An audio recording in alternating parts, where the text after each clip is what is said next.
The barn went silent except for one sound: hooves hammering against wood like thunder before a storm. Lian Zhao stood 3 feet from a horse that had hospitalized 2 men and killed another man's dreams of ever riding again. She was the mail-order bride nobody wanted, the Chinese woman who'd arrived last month to a ranch full of suspicious eyes and harder hearts. But Caleb Rourke had chosen her anyway, and now everyone waited to see if his gamble would end in blood. Stay with me until the end of this story. Hit that like button and drop a comment telling me what city you're watching from so I can see how far this tale travels. The morning Lian Zhao first saw the black stallion, she understood why men feared it. It wasn't the size, though the horse stood nearly 17 hands high, muscles rippling under a coat that absorbed light like midnight water. It wasn't even the scars, the healed-over wounds on its flanks that spoke of barbed wire, bad falls, or worse treatment. No, what made the animal terrifying was its eyes. They held something Lian recognized immediately, something she'd seen in the mirror on particularly difficult nights. The look of a creature that had decided the world was an enemy. And enemies deserved no mercy. That's Devil's Creek, Caleb said quietly, standing beside her at the corral fence. His voice had that particular roughness that came from a man who spent more time talking to horses than people. Came from a ranch up north. Owner died. Estate sold everything off. I shouldn't have bought him, but you saw something, Lian finished, her English still carrying the sharp edges of Mandarin pronunciation, each word carefully placed like stones across a stream. Caleb glanced at her, surprised. 3 weeks they'd been married, and she still caught him off guard. Yeah, something. The horse paced the far side of the corral, never taking its eyes off them. Paced and watched and paced. The other hands gave the enclosure a wide berth, took the long way around to the main barn rather than pass too close to those rails. He hurt someone? Lian asked. Broke Tommy Hendrick's arm in 2 places, cracked Jake Morrison's ribs, and that was just in the first week. Caleb's jaw tightened. I should put him down. That's what everyone says. What makes sense? But he hadn't, which told Lian everything she needed to know about her new husband. He was the kind of man who saw the wounded thing beneath the violence, who couldn't quite bring himself to end something just because it was difficult. It was probably why he'd sent away for a bride from across an ocean when plenty of local women would have had him, why he'd chosen someone complicated instead of convenient. They say that about me too, Lian said softly, that you should send me back. Caleb's weathered face darkened. Who says that? I have ears. I hear how your men talk when they think I don't understand English well enough. She kept her gaze on the horse. They think you made a mistake. Foreign wife, foreign ways. They wait for me to fail. Well, Caleb shifted his weight, uncomfortable with the honesty that had suddenly bloomed between them like something wild and unnamed. They can wait all they want. The horse screamed then, an awful, piercing sound that sent a ripple of alarm through the ranch. Several hands looked up from their work. Lian saw them exchange glances, saw the way they measured distances, calculated risk. She recognized that look too, the mathematics of survival. I want to try, she said. Caleb turned to her sharply. Try what? With the horse. I want to try sit. Lian, you saw something in him worth saving, yes? Maybe I see something too. She finally met her husband's eyes. They were good eyes, she thought, honest and worried and trying so hard to do right by everything. The ranch, his hands, his strange new wife who didn't fit anywhere. Or maybe I need to prove I'm not something that breaks easily. He studied her for a long moment. She wondered what he saw. The daughter of a fisherman from a coastal village no American could pronounce? The woman desperate enough to answer a mail-order advertisement and cross an ocean for a life with a stranger? Or something else, something even she hadn't fully recognized yet? Not today, Caleb said finally. Let me work with him first, see if... When then? The question hung between them. When would she be ready? When would he trust her? When would anyone on this ranch look at her and see capability instead of liability? Soon, Caleb said, which they both knew meant maybe never. But Lian had learned patience the hard way, in a village where the sea took what it wanted and gave back only what it chose. She could wait, she could watch, she could learn. She just couldn't afford to fail. But see, the ranch house kitchen smelled of coffee and resentment when Lian entered that afternoon. 3 of the hands sat around the heavy wooden table. Marcus, red-faced and thick-armed, who'd been with Caleb's family since before Caleb was born. Jake, still moving carefully after the ribs Devil's Creek had cracked. And young Tommy, whose left arm wore a cast covered in joking signatures that weren't quite jokes. They stopped talking when she came in. The silence felt deliberate, aggressive. "Coffee?" she offered, her accent making the word sound rounder, softer than they said it. "Got our own. Thanks," Marcus said, not looking up. Leanne moved to the stove anyway, began preparing the evening meal. Caleb would be in from the south pasture around 6. The work didn't stop for discomfort or awkward silences. She'd learned that fast. "Heard you were asking about Devil's Creek," Jake said after a minute. His tone was conversational, but Leanne heard the edge underneath. Cowboys, she'd discovered, could pack more threat into casual words than most men managed with shouting. "I was curious," she said, washing vegetables at the sink. "Curious," Marcus snorted. "That horse put Jake here out of work for a month. Tommy can't rope worth a damn with that arm, and she's curious." Maybe if Caleb had bought a normal horse instead of a foreign, Tommy started, then caught himself. But Leanne had heard the rest of that sentence before, even if he hadn't finished it this time. Foreign horse, foreign wife. Both unpredictable, both dangerous, both mistakes that would cost the ranch more than they were worth. "He's scared," Leanne said quietly, still focused on the vegetables. "Damn right he's scared," Jake muttered. "Horses got sense, at least." "No." Leanne turned to face them. "Not the horse. Not of us. He's scared of something else, something before." Marcus finally looked at her. "You know that how? You some kind of horse whisperer along with being mail order?" The casual cruelty of it should have stung, but Leanne had developed thicker skin than these men realized. "I know what fear looks like when it's old, when it's lived in someone so long they don't remember being without it." Something in her voice made the kitchen go quiet again, but differently this time. Tommy shifted uncomfortably. Even Marcus looked uncertain, like he'd poked something and gotten a response he hadn't expected. "The ranch where he came from," Leanne continued. "You know what happened there?" "Owner died," Jake said. "Heart attack or something. They sold everything, horses, equipment, land. Devil's Creek was supposed to go to auction, but Caleb bought him before that." "Why did you want him?" Leanne asked. "You must have known he was trouble." Caleb said, Tommy paused. Said he saw the horse once before the old man died. Said it was the finest piece of horseflesh he'd ever laid eyes on. Strong, smart, perfect conformation. But then something happened. When the horse came here, it was different, like something broke inside it. Leanne nodded slowly, understanding settling over her like snow.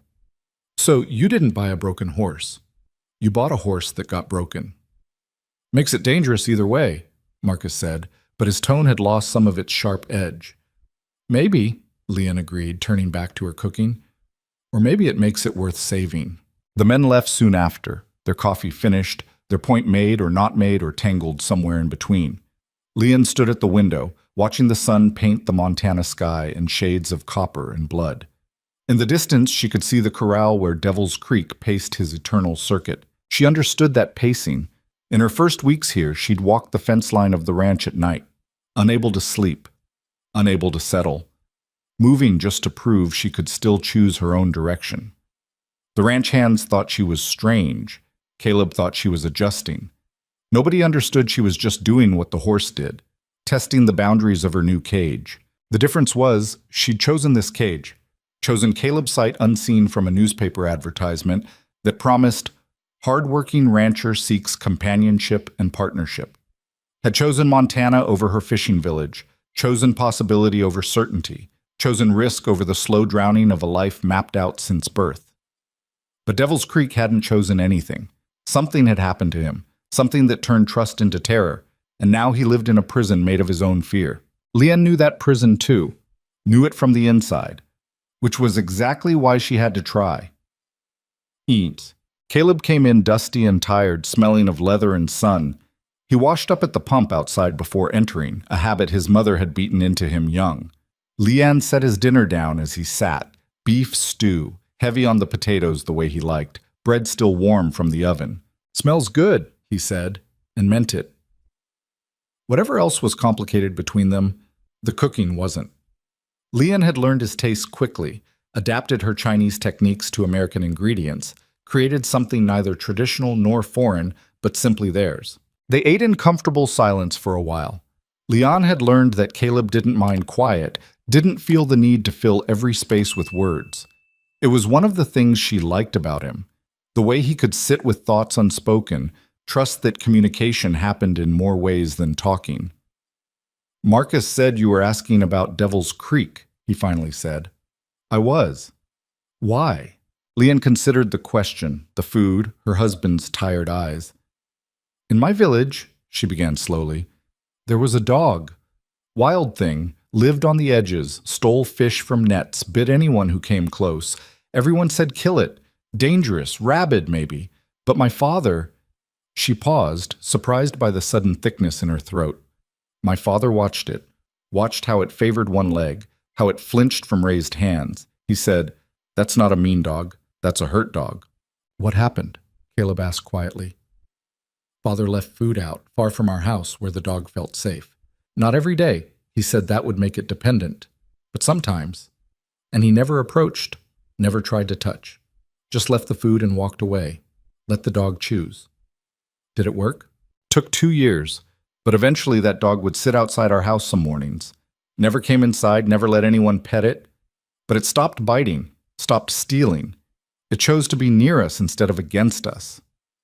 Leon met Caleb's eyes. "My father said the dog taught him something important. Healing doesn't happen on your timeline. It happens on theirs." Caleb pushed his stew around, thinking. "Horse isn't a dog." "No. Bigger teeth, stronger, more dangerous." She smiled slightly, but also more honest. "Dog might hide fear with submission. Horse shows you exactly what it feels." "And what do you think Devil's Creek feels?" "Betrayal," Leon said simply. "Something happened that broke his trust. Now every human is the one who hurt him.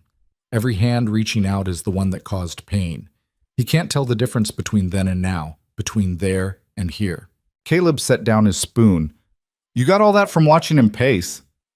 "I got that from being him." The words came out sharper than she intended, edged with a truth she hadn't meant to speak. But Caleb didn't push, didn't ask her to explain what she meant by that, just nodded like he understood, or at least understood enough. "The hands won't like it if you work with him," he said. "The hands don't like me anyway." "That's not—" Caleb started, then stopped, because they both knew it was true. "They'll come around. Maybe. Or maybe I prove myself first, then they come around." Leon stood, began clearing plates. "But I can't prove myself by cooking and cleaning. That's not why you chose me." "What do you think I chose you for?" The question held genuine curiosity, no trap in it. Leon thought about the advertisement she'd answered, the letters they'd exchanged. His awkward but honest, hers carefully translated by a mission teacher who'd raised eyebrows at the whole arrangement. She thought about the photograph he'd sent, serious-faced in his Sunday clothes, and the one she'd sent back, wearing her best dress, and an expression she'd hoped conveyed capability more than beauty. "You didn't want easy," she said finally. "You wanted someone who could hold their own, someone strong enough for this life." "Yeah," Caleb admitted. "Yeah, I did." "Then let me be that person." He studied her across the kitchen, this small, quiet woman who'd traveled 6,000 miles to marry a stranger, who'd walked into a life where nothing was familiar and nobody was friendly, and who stood in his kitchen asking permission to risk her life with an animal that had already hospitalized 2 grown men. "Tomorrow morning," he said, "early. Just observation, no getting in the corral. You watch how he moves, how he reacts. We start slow." Leon felt something unlock in her chest, some held breath she'd been keeping since she'd first seen the horse. "Slow is good. Slow is how you build trust." "Slow is how you stay alive," Caleb corrected, but gently. "That horse wants to hurt something, Leon. Don't mistake fear for friendliness." "I won't," she promised. "I know the difference." That night, lying beside her husband in the darkness, still more strangers than lovers, still learning the landscape of each other's breathing, Leon stared at the ceiling and thought about tomorrow. Thought about the horse that paced and the men who watched and the thin line between proving herself and destroying herself. She thought about her father's dog, how patient he'd been, how certain that gentleness was stronger than force. She thought about the ocean she'd crossed, how it looked calm from the shore but held currents that could drown you if you didn't respect them. And she thought about Caleb's question, what did she think he'd chosen her for? The truth was bigger than strength or capability. The truth was, he'd chosen someone who understood that some battles weren't about winning or losing. Some battles were about showing up every day, about refusing to quit even when quitting was easier, about believing that broken things could heal if you just gave them enough space and time and stubborn, unreasonable hope. Tomorrow, she would start showing the ranch what she was made of. Tomorrow, she would begin the work of turning distrust into something else. Tomorrow, she would meet Devil's Creek, not as an adversary, but as someone who spoke the same language of fear and survival. But tonight, she just breathed in the Montana darkness and felt the weight of all the watching eyes that would follow her come sunrise. The ranch held its breath, waiting, and so did she, Shintat. Dawn came cold and clear, the kind of morning where breath turned visible and the frost made the world look like it had been dipped in glass.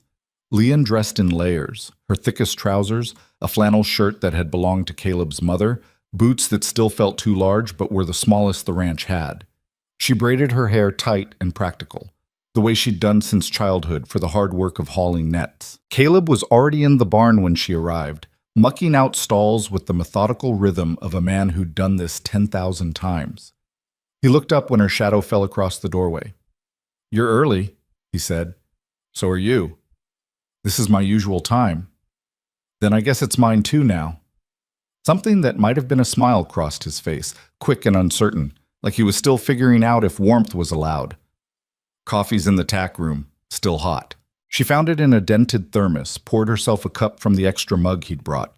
They stood together in the barn's half-light, drinking coffee and not talking, while the ranch woke up around them. Horses shifted in their stalls, chickens began their morning complaints. Somewhere in the distance, Marcus was cursing at a gate that had frozen shut overnight. Normal ranch sounds, familiar rhythms, except for the silence from the far corral where Devil's Creek stood like a shadow against the fence, watching them watch him. "He doesn't sleep much," Caleb said. "I've checked on him at midnight, 3 a.m., dawn. Always standing, always alert. Horses need to lie down to truly rest, but he won't. Thinks something will get him if he does." "How long can he go like that?" "Not forever. Eventually his body will force him down. But it's killing him slowly, the lack of real rest." Caleb's voice carried a weariness that went beyond the early hour. "I thought bringing him here, away from wherever hurt him, would help. But geography doesn't fix what's broken inside."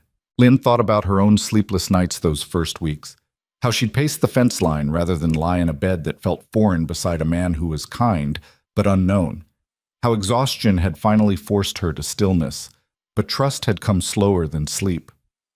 "Show me what you know," she said. Caleb led her to the corral, stopped at a careful distance from the fence. Devil's Creek tracked their movement, ears flat, head lowered slightly, aggressive posture, ready to defend or attack. "See how he's standing?" Caleb said quietly. "Weight on his back legs, front free to strike. That's not relaxed. That's coiled." "Does he do that with everyone?" "Everyone. Everything. Had a barn cat wander too close last week. Horse damn near went through the fence trying to get at it." He shook his head. "It's not normal territorial behavior. It's panic dressed up as aggression." Lion studied the horse carefully. Black coat, white star on the forehead, one white sock on the rear left leg. Beautiful and terrifying in equal measure. "Have you tried approaching him?" "First week, yeah. Got close enough to touch the fence before he charged it. Nearly kicked the rails apart. Decided after that to just let him settle, see if time helped." "Has it?" "No." They stood in silence, breathing visible in the cold air, while the horse stared back at them with eyes that held no trust, no curiosity, no hope of connection, just pure, distilled wariness. "In my village," Leon said slowly, "there was a saying, the fisherman who fights the tide drowns, but the one who reads it survives. You can't force the ocean to behave.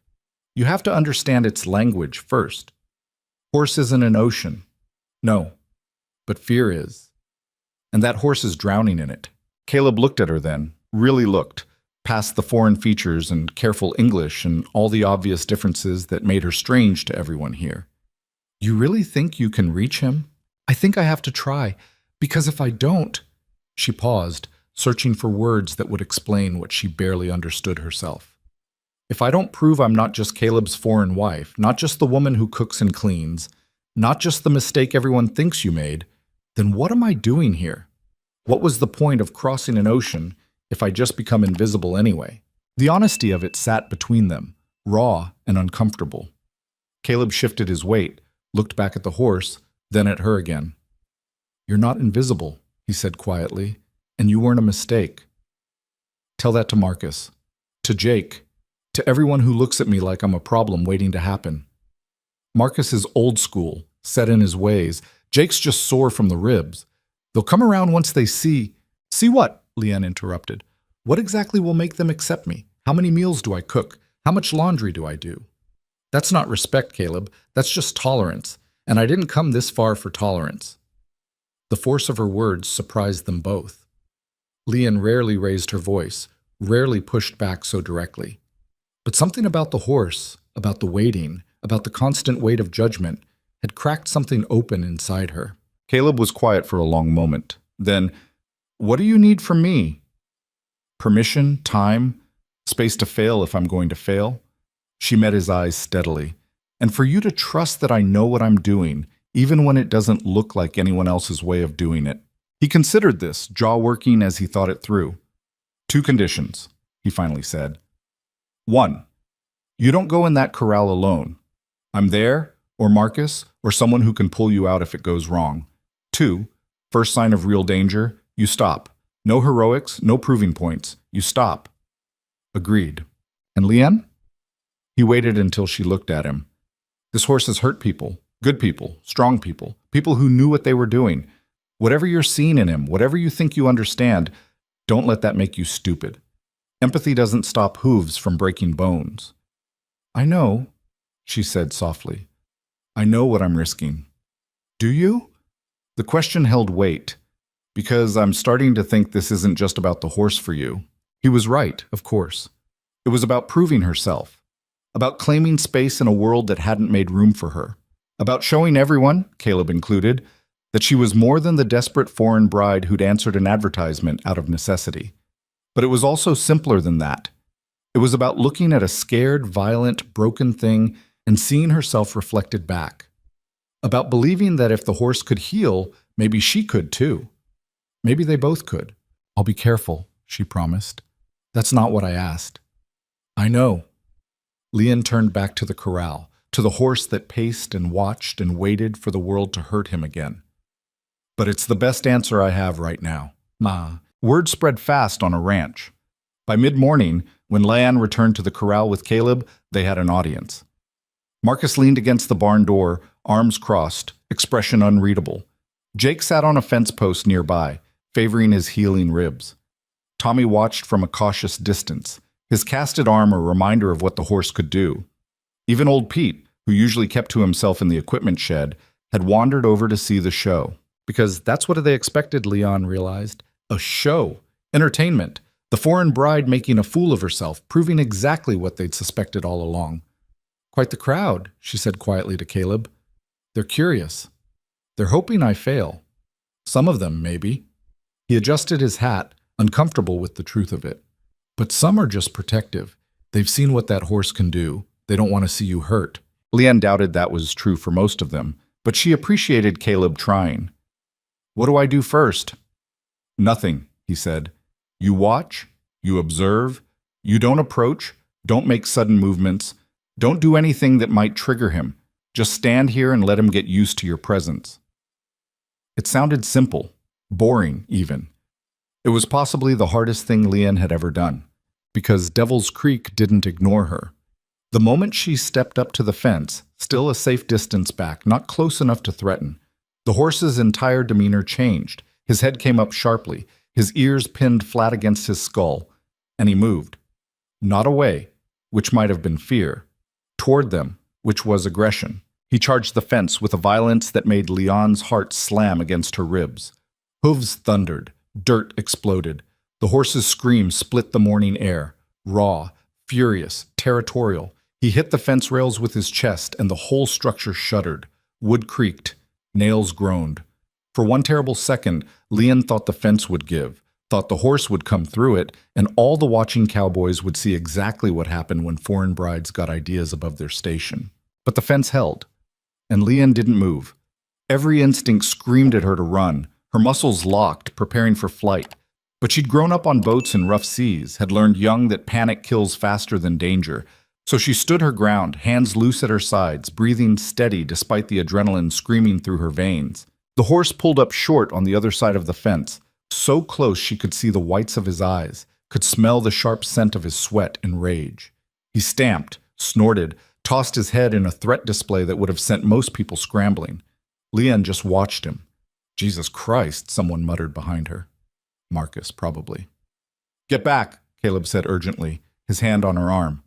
Leon, get back from the fence. But she didn't. Because in that moment, staring into the horse's furious eyes, she saw something the others couldn't see. Something that changed everything. The horse wasn't looking at her. His gaze was fixed on Caleb, on the hand Caleb had placed on Leon's arm, on the men standing behind them. Devil's Creek wasn't charging Leon. He was positioning himself between her and the men. The aggression wasn't directed at her. It was directed at them. Let go of my arm, Leon said quietly. What? Let go. Step back. All of you, step back. Leon, that horse is about to... He's protecting territory, not attacking. I'm inside what he considers his space, and you reaching for me looks like a threat. Step back. Caleb hesitated, every protective instinct warring with her words. But something in her voice, the absolute certainty of it, made him release her arm and take 3 slow steps backward. The horse's demeanor shifted immediately. The ears came forward slightly, the head lowered. He took 2 steps back from the fence, watching Leon warily but no longer postured for attack. Dead silence from the watching men. I'll be damned, Jake said softly. Leon didn't turn around, didn't break eye contact with the horse. He's territorial about his space, but I'm not the threat. You are. That doesn't make sense, Marcus argued.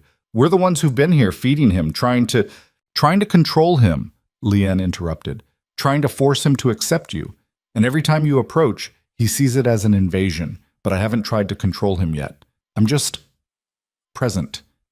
She took a slow, careful breath, then did something that made Caleb's breath catch. She turned her back on the horse. Leon, don't... But she was already moving, walking away from the fence in slow, deliberate steps. Not running, not afraid, just removing herself from the horse's territory, showing him she had no intention of pressing further. Behind her, she heard the horse moving. Every nerve in her body screamed danger, but she kept walking, slow, steady, giving him space. When she reached Caleb, she finally turned around. Devil's Creek stood in the center of the corral, no longer at the fence, no longer aggressive, watching her with an expression that wasn't quite trust, but wasn't pure hostility either. Curiosity, maybe. Or just confusion that she hadn't behaved like the others. What the hell was that? Marcus demanded. That, Leon said, her heart still racing but her voice steady, was the first conversation. Conversation? Jake shook his head. Lady, that horse was about to kill you. No, he was about to defend himself. There's a difference. She looked at Caleb. You said he came from a ranch where something bad happened, where the owner died. Did anyone else get hurt there before the horse was sold? Caleb frowned, thinking. Actually, yeah. The owner's son was in some kind of accident, horse-related, I heard, but I don't know details. Why? Because I think Devil's Creek didn't just lose someone. I think he hurt someone, or thinks he did. And now he's terrified of it happening again, so he keeps everyone away. It's not just fear, it's guilt. The idea hung in the air, strange and unsettling. Cowboys didn't generally think of horses as capable of guilt, of complex emotions beyond basic fear and comfort. But Leanne had seen something in those eyes, something that went beyond simple trauma. That's a hell of a lot to get from one charge at a fence, Marcus said skeptically. Maybe, Leon admitted. Or maybe I recognize it because I know what it looks like to carry blame that isn't entirely yours, but feels like it is. The personal nature of the comment made the men uncomfortable. Caleb shifted his weight, uncertain whether to ask what she meant or let it lie. Leon didn't elaborate. Some truths were too complicated for a cold Montana morning with an audience. What's the next step? Caleb finally asked. Same as today. I come out here, I stay at the fence, I let him get used to me. Not as a threat, not as someone trying to change him, just as someone who shares space. She looked at the horse, still watching from the center of his corral. Trust isn't built in a day. It's built in 100 small moments of not being hurt when you expect it to be. That could take weeks, Marcus pointed out. Then it takes weeks. We don't have weeks. Caleb needs to either train that horse or get rid of it. Can't keep a dangerous animal around just hoping it'll get better. Why not? Leanne turned to face the old cowboy directly. You're keeping me around, aren't you? The comment landed like a stone in water, ripples spreading outward. Marcus's face reddened. Jake suddenly found his boots very interesting. Even Caleb looked caught between defending her and not wanting to make things worse. But Leanne was done being careful, done tiptoeing around the truth everyone knew, but nobody said. You all think I'm the mistake, yes? The dangerous unknown element that Caleb brought to the ranch without thinking it through. Foreign wife who doesn't know your ways, doesn't speak perfect English, might cause problems. She kept her voice even, factual. And you're waiting to see if I'll prove you right or surprise you. Well, that horse is doing the same thing, waiting to see if I'll hurt him like the others did. And I'm going to prove to both of you that sometimes the dangerous thing isn't actually the problem. Sometimes it's just scared and needs someone patient enough to understand that. She turned and walked back toward the house, leaving stunned silence behind her. Caleb caught up with her halfway across the yard. That was, he started. True, Leanne supplied. I was going to say brave. Stupid maybe, but brave. I'm tired of being quiet, she said simply. Tired of making myself small so everyone else feels comfortable. I crossed an ocean, Caleb, left everything I knew. I'm not doing that just to disappear into your kitchen and pretend I'm grateful for tolerance. I know you're not. He fell into step beside her. But you're also making enemies you don't need to make. They were already enemies. I'm just making them uncomfortable now. Caleb was quiet for a moment, processing. The thing you said about carrying blame that isn't entirely yours. Different conversation, Leanne cut him off gently. Different day maybe, but not now. He accepted that, which she appreciated. One of Caleb's better qualities was knowing when to push and when to give space. They walked in silence until they reached the house. Leanne paused at the door, looking back toward the corral where Devil's Creek had resumed his pacing. Thank you, she said. For what? For letting me try. For not deciding I was too fragile or too foreign or too female to work with a dangerous horse. Leanne, I brought you here because I thought you were strong enough for this life. I'm not about to prove myself wrong by treating you like you're breakable. It was possibly the most romantic thing he'd ever said to her, though she doubted he meant it that way. Caleb wasn't a man of flowery words or grand gestures, but in his practical, quiet way, he was telling her he saw her as an equal. It was more than her father had ever offered her mother, more than her village had offered any woman. It was, in its way, everything she'd hoped for when she'd answered that advertisement. I'm going to prove this was the right choice, she said. The horse or the marriage? Both. Caleb smiled then, a real one that reached his eyes and made him look younger, less weathered by responsibility. Yeah, he said, I believe you will. That night, Leanne couldn't sleep. She lay beside Caleb listening to his steady breathing, her mind racing through everything that had happened. The horse's charge, the men's skepticism, her own bold words that had felt right in the moment, but now seemed possibly reckless. Around 2 a.m., she gave up trying to rest and slipped out of bed, careful not to wake her husband. She pulled on her heavy coat and boots and stepped out into the Montana night. The cold hit her like a physical thing, sharp and clean. Stars crowded the sky, more than she'd ever seen above her coastal village where ocean mist softened everything. Here, the darkness was absolute and the stars were infinite, and Leanne felt impossibly small beneath their cold light.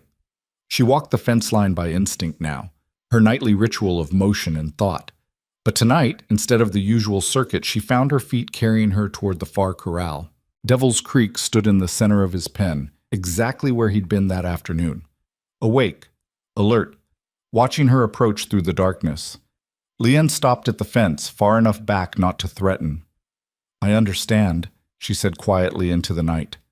In Mandarin first, then repeated in English, as if the horse might comprehend either language better than the other.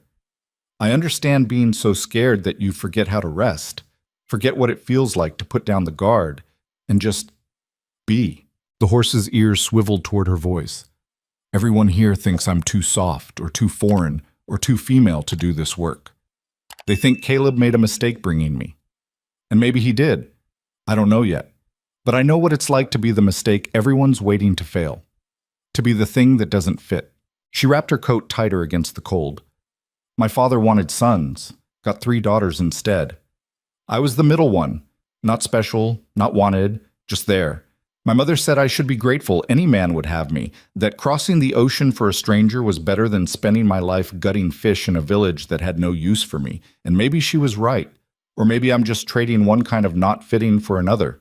The horse took 2 steps closer, not threatening, just listening? Or maybe Leon was projecting human emotion onto an animal that simply recognized the sound of a calm voice. But here's what I know, she continued. I know that scared things bite. I know that hurt things attack before they can be hurt again, and I know that everyone around you decides you're the problem, instead of seeing that you're just trying to survive in a world that hasn't been kind. She thought about her village, about the way women were taught to make themselves useful or invisible, those being the only 2 acceptable options.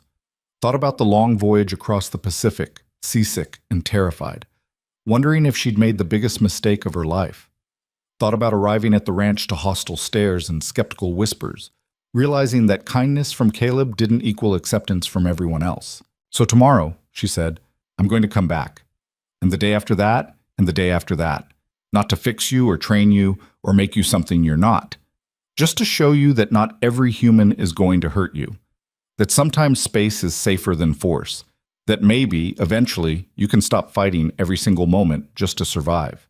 Devil's Creek was at the fence now, close enough that Leon could hear his breathing. She didn't move toward him, didn't reach out, just stood in the shared space of night and cold and mutual wariness.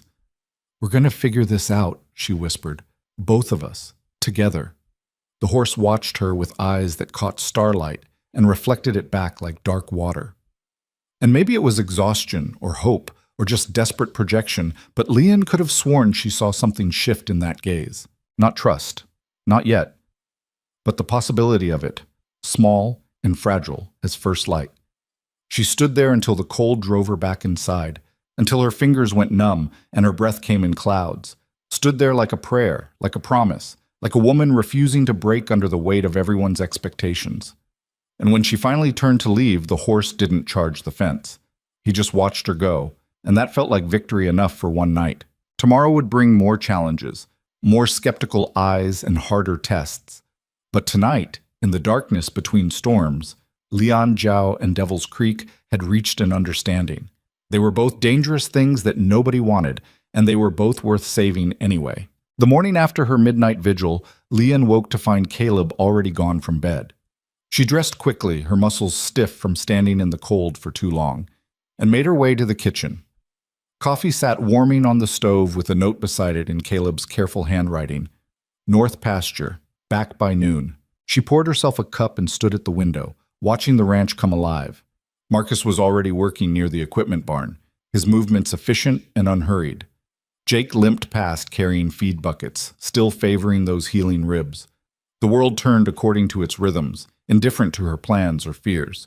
But when she looked toward the far corral, Devil's Creek was watching the house. Not pacing, not agitated, just standing near the fence facing her direction, as if he'd been waiting. Leon's heart did something complicated in her chest, part hope, part terror, all commitment. She drained her coffee, pulled on her coat, and headed outside. The morning air bit at her face as she crossed the yard. Frost made the grass crunch under her boots. Her breath came in white clouds that disappeared almost as quickly as they formed. Winter was coming hard and fast to Montana, the kind of cold that her coastal village had never known, the kind that could kill if you weren't careful. She stopped at her usual distance from the fence. Devil's Creek tracked her approach but didn't charge, didn't scream, didn't show any of yesterday's explosive aggression. He just watched. "Good morning," Leanne said quietly, feeling foolish talking to a horse but doing it anyway. Her father had talked to the sea, to the nets, to the fish they caught. Words didn't have to be understood to matter. Sometimes speaking was just a way of claiming space in the silence. The horse's ears flicked forward, then back, processing. Leanne settled into stillness the way she'd learned to do on boats waiting for the tide to turn. Patience was a muscle you built through practice, through hours of waiting for fish to find the nets, for storms to pass, for the right moment to pull or push or simply hold steady. She had no idea how long she stood there. Long enough for her toes to go numb in her boots. Long enough for the sun to climb higher and burn off some of the frost. Long enough for Marcus to walk past twice, giving her suspicious looks both times, but saying nothing. And slowly, gradually, Devil's Creek began to relax. It started with his ears, which stopped their constant swiveling and settled into a more natural position. Then his weight shifted from that coiled, ready-to-explode stance into something more balanced. His head lowered slightly. Not submission, horses didn't think in those terms, but a reduction in the alert level that had been his constant state since arriving at the ranch. Leanne felt her own breathing deepen in response. She hadn't realized how tense she'd been, mirroring his tension, until his body began to soften and hers followed. "That's it," she murmured. "Nothing's going to happen. No one's going to hurt you. We're just standing here together." The horse took 2 steps toward the fence. Not a charge, not aggressive. Just movement, curiosity maybe, testing to see what she would do. Leanne remained absolutely still. Another step. Another.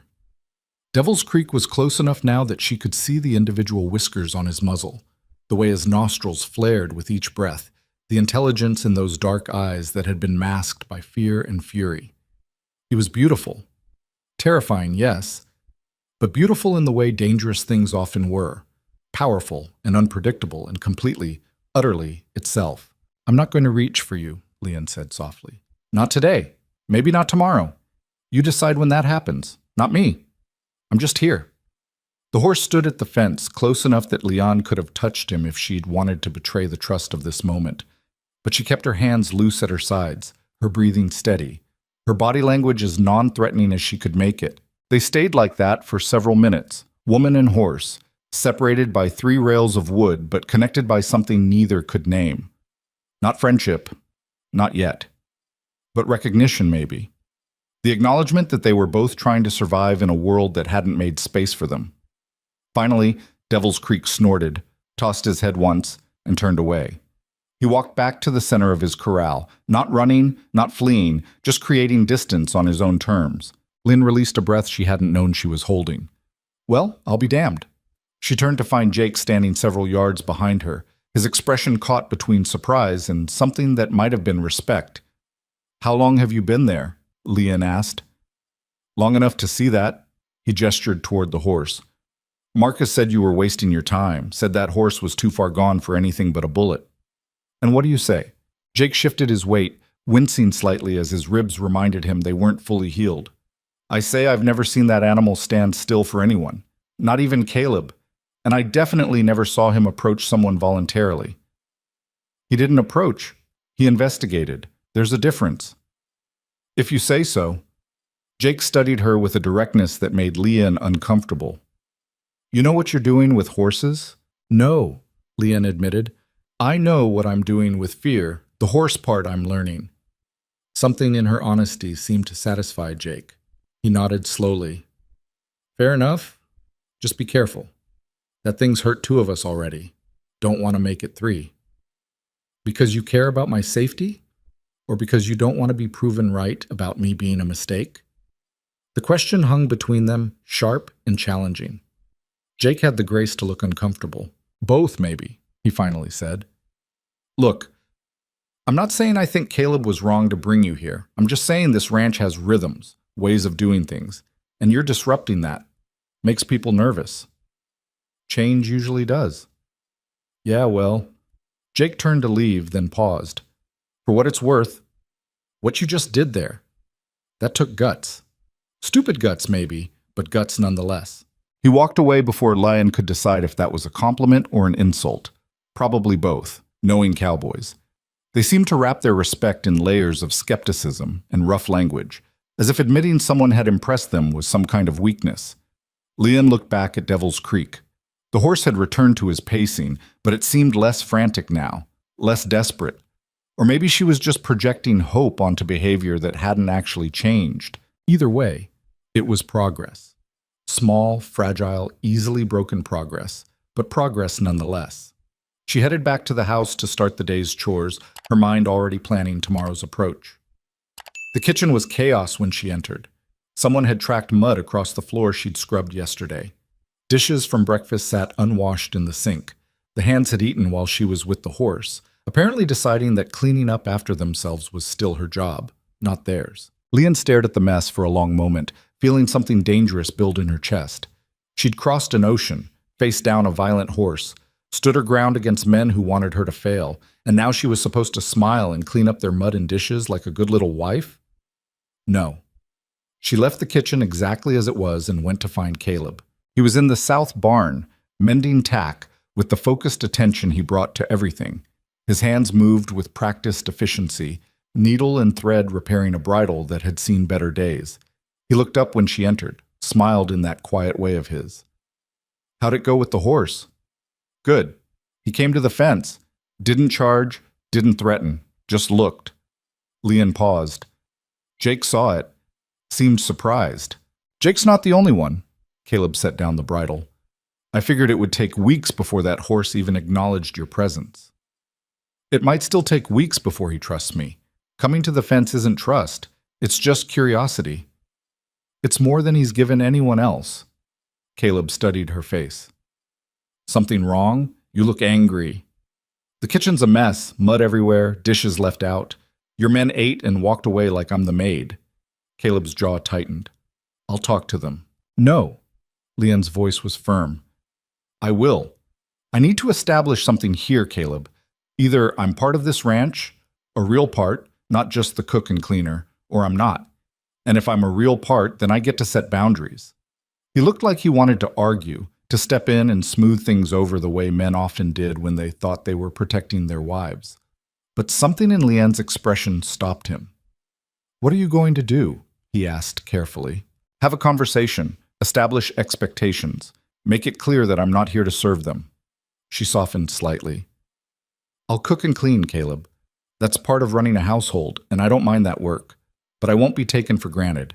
I won't be invisible. You could never be invisible, Caleb said quietly. Then I need to make sure they know it too.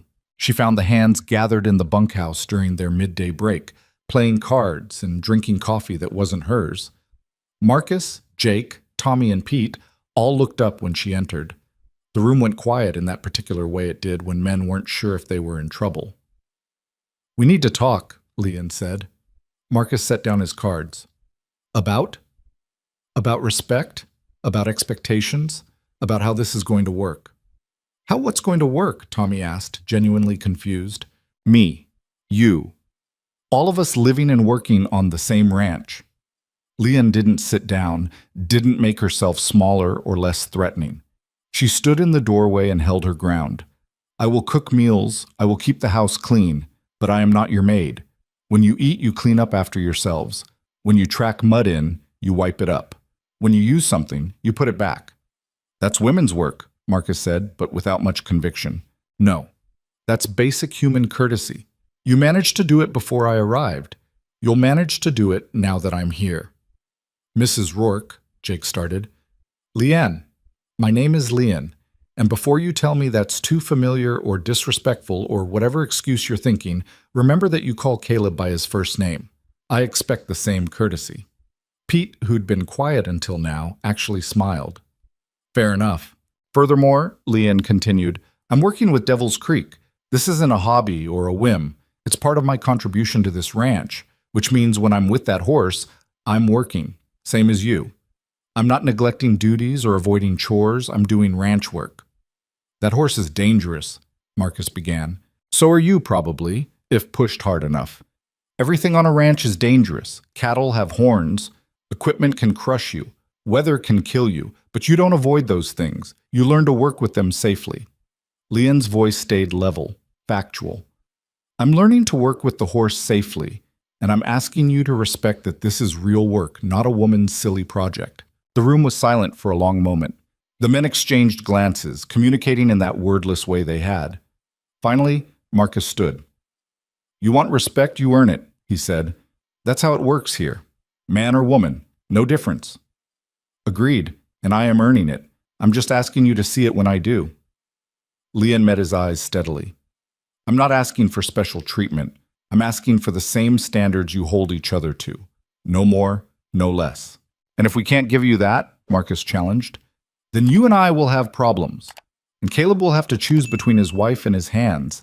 I don't think any of us want to put him in that position. She paused. But I also don't think it needs to come to that. I think you're all reasonable men who can adapt to having a woman on the ranch who isn't content to stay in the kitchen. Jake actually laughed at that. Content? Lady, I don't think anyone could accuse you of being content with anything. Good. Contentment is overrated. Lian allowed herself a small smile. So we have an understanding? Pete nodded. Tommy shrugged, which was probably the best she'd get from him. Jake said, Yeah, all right. Marcus took longer, his weathered face working through considerations she could only guess at. Finally, you mess up with that horse, you get yourself hurt. Don't expect us to feel bad about saying we told you so. I wouldn't expect anything less, Lian said. And when I succeed, I expect you to admit you were wrong. If you succeed? When? Marcus actually smiled at that. Just a slight quirk of his mouth, but it was there. You got spine, I'll give you that. Maybe Caleb knew what he was doing after all. It was the closest thing to approval she was likely to get from the old cowboy. Lian accepted it with a nod and left them to their card game. When she returned to the house, she found Caleb waiting in the kitchen. He'd cleaned up the mud and done the dishes. The room was spotless. You didn't have to do that, Lian said. I know, but I wanted to. He dried his hands on a towel. How'd it go? Better than expected, worse than hoped, somewhere in the middle. She moved to the stove, started preparing dinner even though it was hours away. Familiar work, comforting in its routine. They think I'm stubborn. You are stubborn. So are you. So is that horse. Maybe that's what it takes to survive out here. She began chopping vegetables with the efficient movements of someone who'd prepared thousands of meals. In my village, there was no space for stubborn women. You did what you were told, married who your family chose, lived the life that was expected. Stubbornness was a character flaw, something to be beaten out of girls before they grew into difficult wives. Caleb leaned against the counter, listening. He was good at that, at creating space for her to speak without filling it with his own words. My mother told me I would never find a husband if I didn't learn to bend, Lian continued. Said my spirit would break me. But here's the thing. My spirit is the only reason I survived. It's what got me through the voyage across the ocean, through arriving at a ranch where nobody wanted me, through every hard day since. So if people think I'm stubborn, let them think it. Stubborn is what keeps me standing. It's one of the things I love about you, Caleb said quietly. Lian's hands stilled on the cutting board. They didn't talk about love. Theirs was a practical marriage built on mutual need and careful respect. Love was something that might come later, or might not, and neither of them had pushed for declarations they couldn't honestly make. You don't have to say that, she said carefully. I'm not saying it because I have to. I'm saying it because it's true. He moved closer, not touching but present. When I wrote that advertisement, I didn't know what I was looking for. I just knew I needed someone strong enough for this life, someone who wouldn't break under the weight of it. And then your letter came.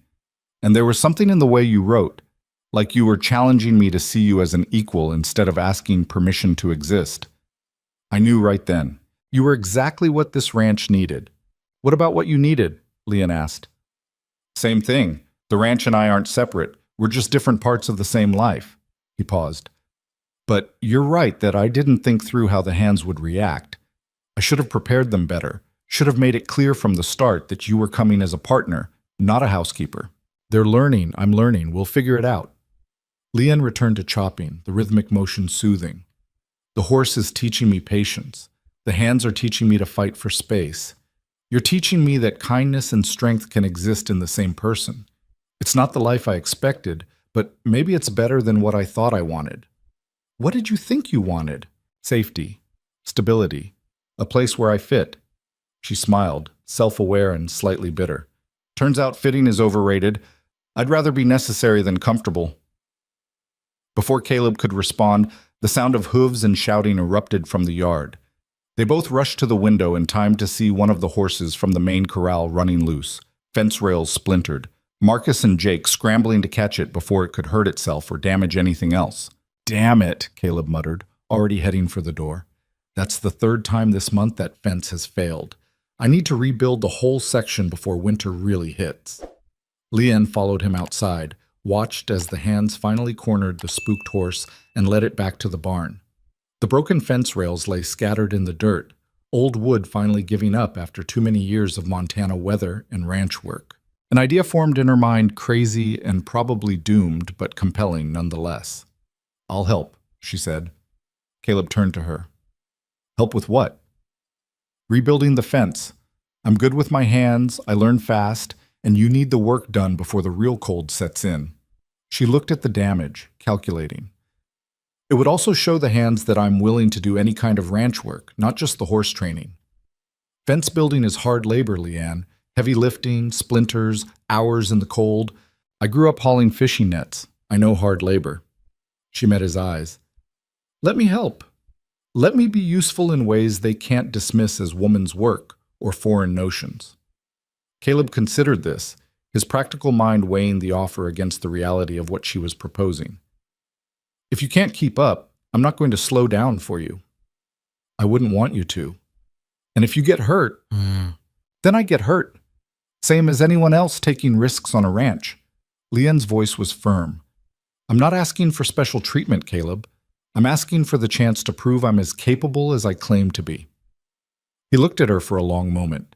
This small woman with her careful English and stubborn spine, and something in his expression shifted. Pride, maybe, or recognition, or just the acknowledgement that he'd chosen well, even if the choosing had seemed reckless at the time. "All right," he said. "We start tomorrow morning, 6 a.m. sharp. Dress warm and bring gloves." That night, Leanne soaked her hands in warm water and thought about the week ahead. Between working with Devil's Creek each morning and helping rebuild the fence each afternoon, she'd have barely any time for the cooking and cleaning the hands still expected. Something would have to give. She decided it would be their comfort, not her ambitions. When morning came cold and dark, she was already dressed and waiting when Caleb emerged from the bedroom. They ate a quick breakfast of leftover bread and coffee, then headed to the corral where the fence needed rebuilding. Marcus was already there, examining the damage. He looked up when they approached, his expression unreadable when he saw Leanne. "She helping?" he asked Caleb. "She's working," Caleb corrected. "Same as the rest of us." Marcus grunted, which could have meant anything. "All right, let's see what she's got."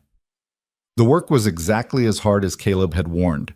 The old fence rails had to be pulled out, the posts checked for rot and replaced where necessary, new rails cut to size and fitted into place. Leanne's hands, soft from weeks of kitchen work, blistered within the first hour. Her shoulders screamed, her back ached. The cold made everything harder, made wood brittle and fingers stiff. But she didn't stop, didn't complain, didn't ask for breaks that the men weren't taking. She worked through the pain, through the exhaustion, through the moment around mid-morning when she honestly thought she might vomit from the exertion.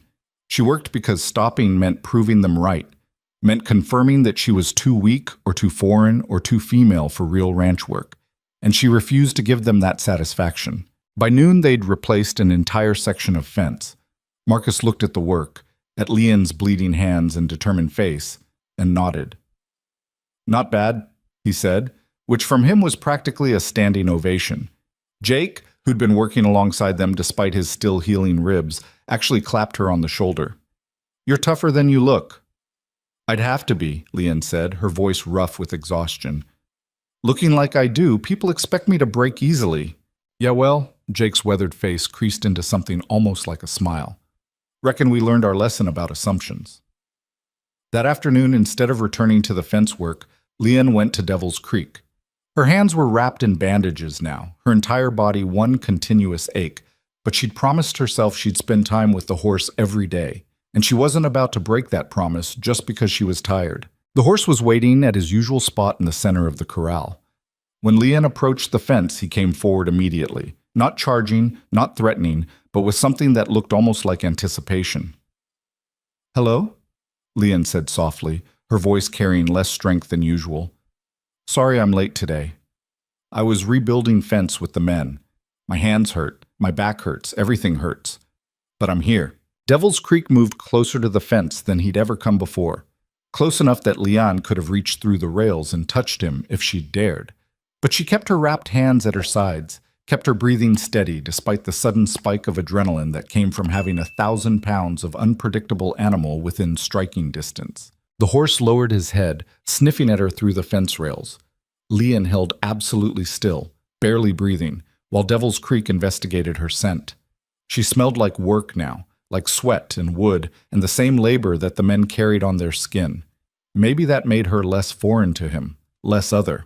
Or maybe he was just learning that she showed up every day, that she didn't push or demand or force, that she simply offered presence and patience and the possibility of something different than what he'd known before. After what felt like forever, the horse huffed out a breath, warm against her face despite the cold air, and stepped back.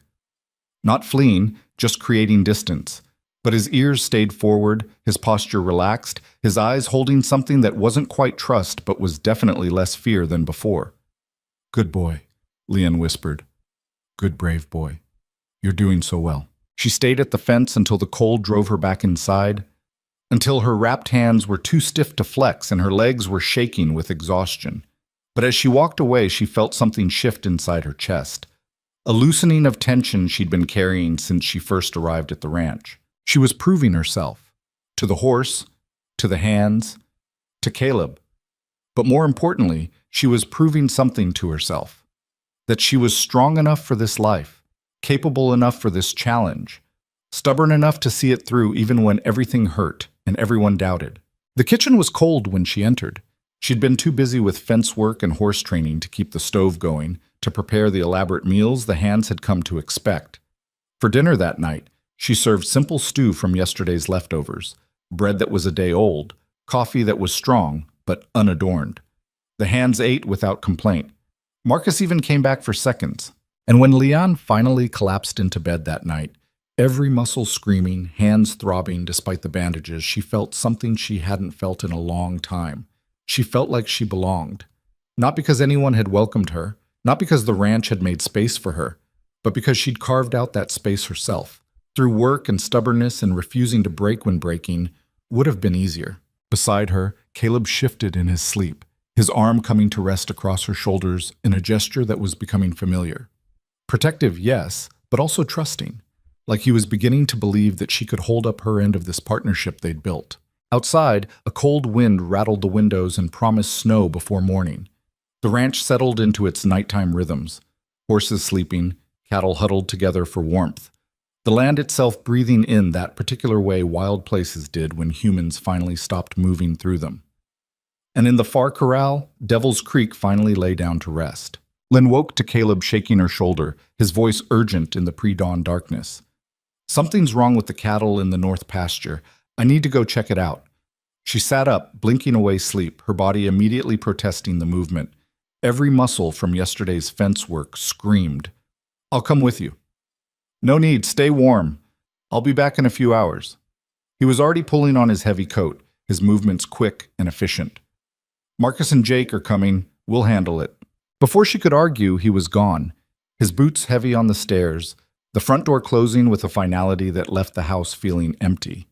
Leon lay back down, listening to the sounds of horses being saddled, men's voices calling to each other in the yard, hoofbeats fading into the distance. She should go back to sleep. Her body needed rest. But something kept her awake, some formless anxiety that had nothing to do with cattle or cold mornings. Finally, she gave up on sleep and dressed in the darkness. The house was silent, except for the settling sounds old buildings made. The creak of wood adjusting to temperature changes, the whisper of wind finding gaps in the walls.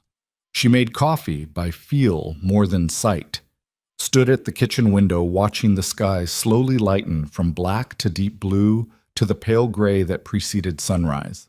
Movement caught her eye. Someone was at the far corral.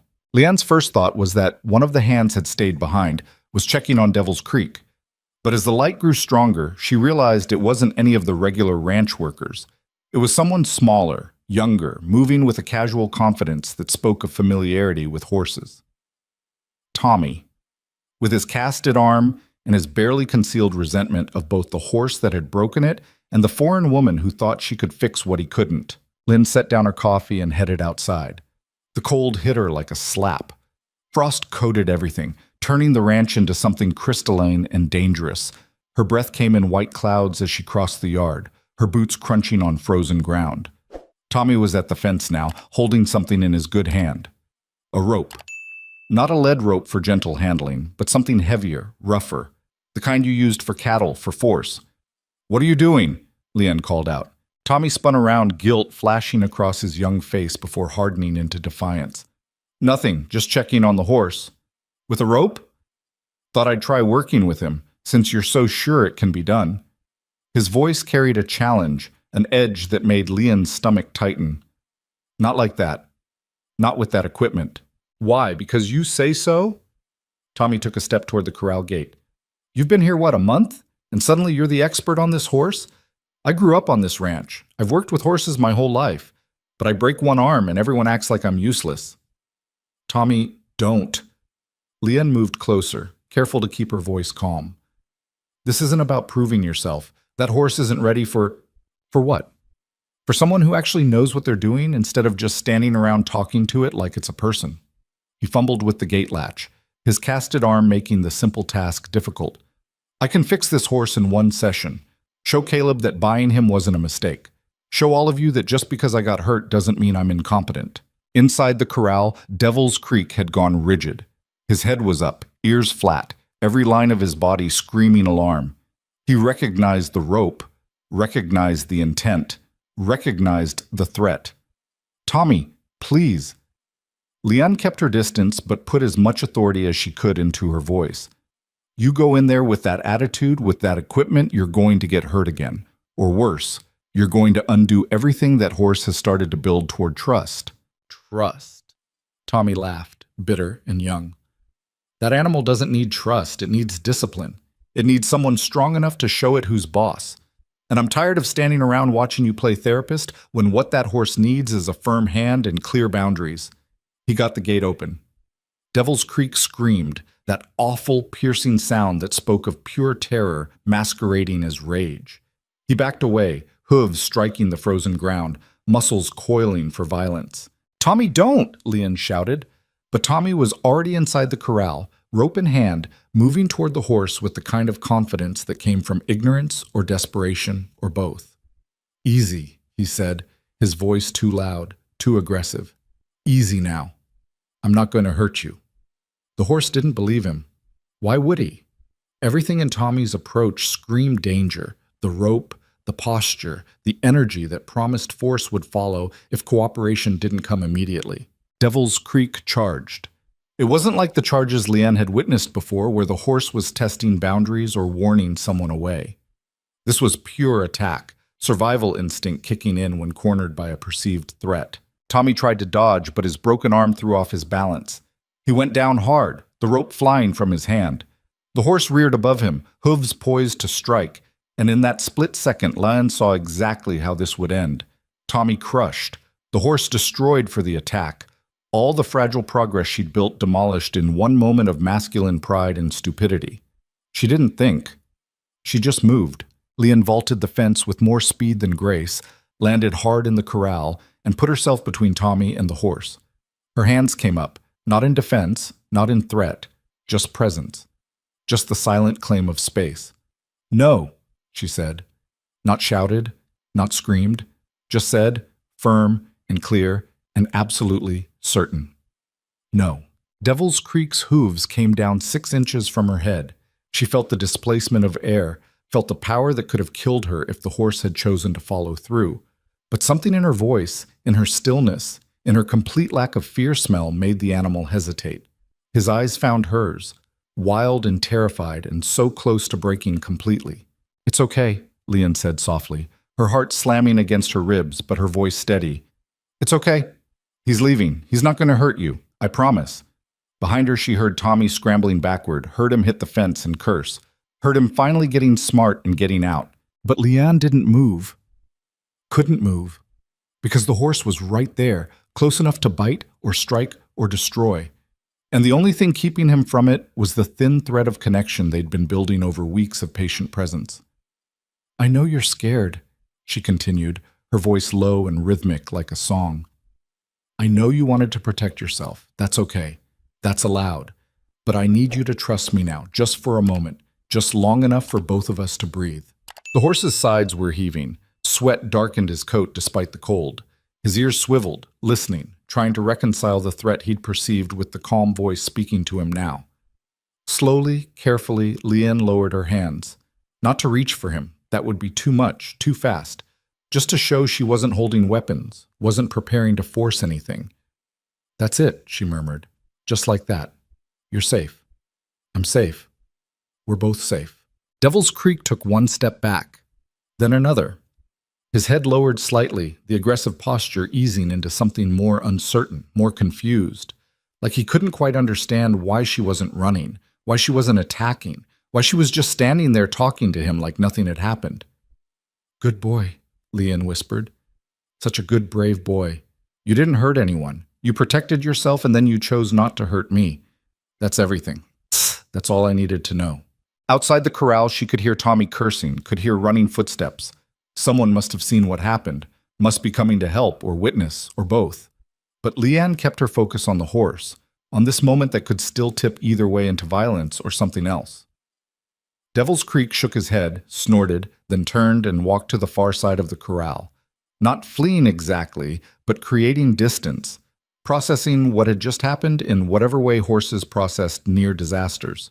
Only then did Leanne allow herself to move. She walked slowly to the gate, her legs shaking now that the adrenaline was wearing off, and let herself out. Tommy was sitting in the dirt outside the fence, his face white, his good hand clutching his casted arm like it hurt again. Pete stood beside him, looking between Leanne and the horse, with an expression caught between shock and something that might have been awe. "What the hell were you thinking?" Pete demanded, but Leanne couldn't tell if he was talking to her or Tommy. "I was thinking I needed to stop someone from getting killed," Leanne said, her voice rougher than she intended. The fear was catching up to her now, making her hands shake and her stomach turn. "What the hell were you thinking, Tommy? Going in there with a rope and an attitude?" "I just wanted to," Tommy started, "to prove something." "I know. I understand." Leanne crouched down beside him, ignoring the protest from her exhausted muscles. "But you can't prove strength by forcing submission. That's not strength. That's just fear dressed up as power." "I wasn't afraid," Tommy said, but his voice cracked on the words. "Yes, you were. You were afraid that breaking your arm made you less capable. Afraid that I was succeeding where you'd failed. Afraid that if you didn't fix this horse, everyone would think you were weak." Leanne's voice softened. "But going in there angry and scared, that's what almost got you killed." Tommy looked away, his jaw working. The horse needs to learn respect. The horse needs to learn trust. There's a difference. Leanne stood, her legs still unsteady. Respect without trust is just fear. And fear makes animals, all of us, do dangerous things. Pete helped Tommy to his feet, the older man's face grave. "You're lucky she was here. That horse was about to cave your skull in." "I know," Tommy said quietly. "And you're lucky Caleb wasn't here to see it because he'd fire you for stupidity." Pete's voice was harsh, but not unkind. "You don't go into a corral with a known dangerous animal without backup, without proper equipment, without a plan. You know better." "I thought you didn't think. That's the problem."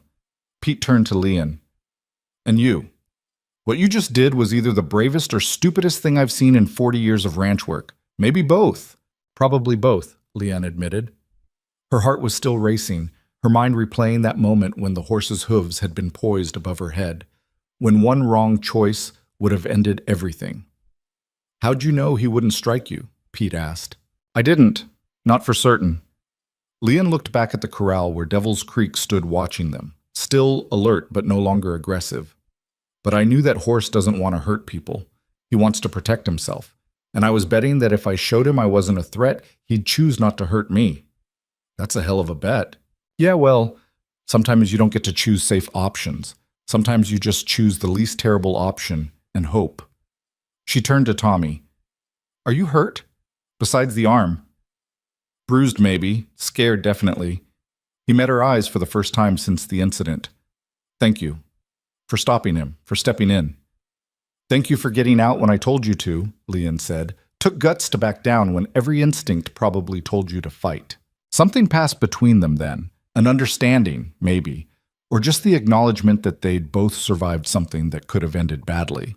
Tommy nodded slowly, then let Pete lead him toward the bunkhouse. Leanne stood alone in the yard, watching the sun climb higher, turning the frost from white to gold. Her whole body was shaking now, the delayed fear finally catching up. She'd almost died. One wrong move, one moment of hesitation, one miscalculation about what the horse would do, and she'd be dead or dying in the frozen dirt. But she wasn't. And neither was Tommy. And somehow, impossibly, the horse had chosen not to hurt her when he had every opportunity. That had to mean something. She was still standing there when Caleb and the others returned an hour later, their horse's breath steaming in the cold air. Caleb took one look at her face and dismounted quickly. What happened? Tommy went into Devil's Creek's corral with a rope. The horse charged him. Caleb's face went pale. Is Tommy... He's fine. Scared, but fine. Leon hesitated. I went in after him. Stopped the horse. You what? I got between them, talked the horse down. It worked. Caleb stared at her like she'd grown a second head. Leon, that horse could have killed you. Yes. You could have died. Yes. And you did it anyway. Yes. Leon met his eyes steadily. What was I supposed to do? Watch Tommy get trampled? Let the horse prove everyone right about being too dangerous to save? Marcus had dismounted and was listening to the exchange with an unreadable expression. Jake stood beside him, equally silent. You were supposed to stay safe, Caleb said, his voice tight with emotion she couldn't quite name. You were supposed to not risk your life for a horse. I didn't risk it for the horse. I risked it for Tommy. And for the possibility that violence isn't the only answer. Leon's voice was steady despite the trembling in her hands. And it worked, Caleb. The horse stopped. He chose not to hurt me. That means something. It means you got lucky. Maybe. Or maybe it means he's learning to trust, learning that not every human is going to hurt him. She paused. Isn't that what you wanted when you bought him? A chance for him to be something other than dangerous? Caleb ran his hand through his hair, frustration and fear, and something else warring on his face. Not at the cost of my wife's life. Then you should have married someone less stubborn. The words came out sharper than Leanne intended, edged with her own fear and exhaustion. You wanted someone strong enough for this life. Well, this is what strong looks like. It's not always pretty or safe or smart. Sometimes it's just refusing to back down when backing down would be easier. Marcus cleared his throat. The boy all right? Shaken. Pete's with him. Leon turned to the old cowboy. He was trying to prove something, that he wasn't weak, that the horse breaking his arm didn't make him less capable. Proving things that way gets people killed, Marcus said flatly. Yes. Which is why I stopped him. Leon's voice was firm. And which is why I need to keep working with that horse. Because if I stop now, if I let fear win, then Tommy almost died for nothing. And Devil's Creek goes back to being the dangerous animal everyone says he is. Or, Jake said quietly, speaking for the first time, you keep working with him, and next time you're the one who gets hurt. You got lucky today, Leon. Luck runs out. So does patience, so does fear, so does everything eventually. Leon looked at each of them in turn. But I'm not asking for permission anymore. I'm telling you what I'm going to do. I'm going to keep working with that horse until he trusts me enough to let me touch him, until he understands that humans aren't all threats, until he's healed enough to be useful instead of dangerous. And if you can't, Caleb asked, then I can't. But I have to try. Because giving up now would mean Tommy was right. That force is the only answer. And I don't believe that. I can't believe that. The men stood in silence for a long moment. Finally, Marcus spoke. You go in that corral again. Someone's watching. No more solo trips. Too dangerous. It wasn't permission exactly, but it wasn't refusal either. Leon nodded. Agreed. And you take it slow, Jake added. No more heroics. That wasn't heroics, that was necessity. But Leon softened her tone. But yes, slow and careful. Caleb looked like he wanted to argue more, to forbid her from going near the horse again, to lock her in the house where she'd be safe. But something in her expression, the determination or the exhaustion or the fear she was trying so hard to hide, stopped him. "All right," he finally said, "but we're having a long talk about this later." "Looking forward to it," Leanne said, meaning it, because talking meant he was treating her like an equal, like someone whose choices mattered even when he disagreed with them. The men dispersed to their various tasks, leaving Leanne alone in the yard. She looked back at the corral one more time. Devil's Creek was standing near the fence now, watching her. Their eyes met across the distance, and Leanne felt something shift in her chest. The horse had chosen not to hurt her. In that moment of ultimate power, when he could have destroyed the thing that stood between him and the perceived threat, he'd pulled back, had listened to her voice, had trusted her enough to stop. It was a beginning. Fragile and terrifying and bought at the cost of almost everything, but a beginning nonetheless. She walked back to the house on shaking legs, her mind replaying those seconds when the hooves had been above her head, when death had been one heartbeat away. She'd never been that close to dying before. Not on the ocean crossing, not in her hardest days in the village, not even in the early weeks on the ranch when she'd felt like an intruder in a hostile world. But she'd chosen it, had seen the danger and walked into it anyway because the alternative, watching Tommy die, watching the horse be destroyed for defending himself, had been worse. Inside the house, she made fresh coffee with hands that finally stopped shaking. She stood at the window watching the ranch move through its routines and thought about courage. Real courage, not the kind in stories, but the kind that meant doing the terrifying thing even when your body screamed at you to run. Her mother had told her once that bravery was a luxury poor women couldn't afford, that survival meant being smart, not bold, making yourself small enough that the world forgot to hurt you. But Leanne was done making herself small, done surviving by disappearing. If this ranch was going to be her home, if this life was going to be hers, then she needed to claim space in it. Needed to be the kind of person who stepped between danger and destruction instead of hiding from both. Even if it scared her, even if it almost killed her, even if every logical part of her mind said she was being reckless and stupid and asking for disaster. Because the alternative was going back to being invisible, and Leanne had crossed an ocean to be seen. That afternoon, when the sun was high and the frost had melted into mud, Leanne returned to the corral. Pete came with her as promised, standing at a respectful distance but ready to intervene if needed. "You sure about this?" he asked. "No, but I'm doing it anyway." Devil's Creek watched her approach, his posture wary but not immediately aggressive. The morning's chaos had left its mark. He was jumpier, more alert, like he'd been reminded that threats could come without warning. Lynn stopped at the fence, keeping her movements slow and deliberate. "I'm sorry about this morning," she said quietly. "I'm sorry someone scared you. I'm sorry I had to come into your space without asking. I know that broke the trust we were building." The horse's ears flicked toward her voice. "But I'm here now, and I'm going to keep being here, every day, until you understand that I'm not like the others, that I see you as more than a problem to fix or a danger to eliminate." She paused. "You're scared and hurt and angry at a world that hasn't been kind. I know because I'm all those things too. And if we can find a way through it together, maybe we both come out less broken on the other side."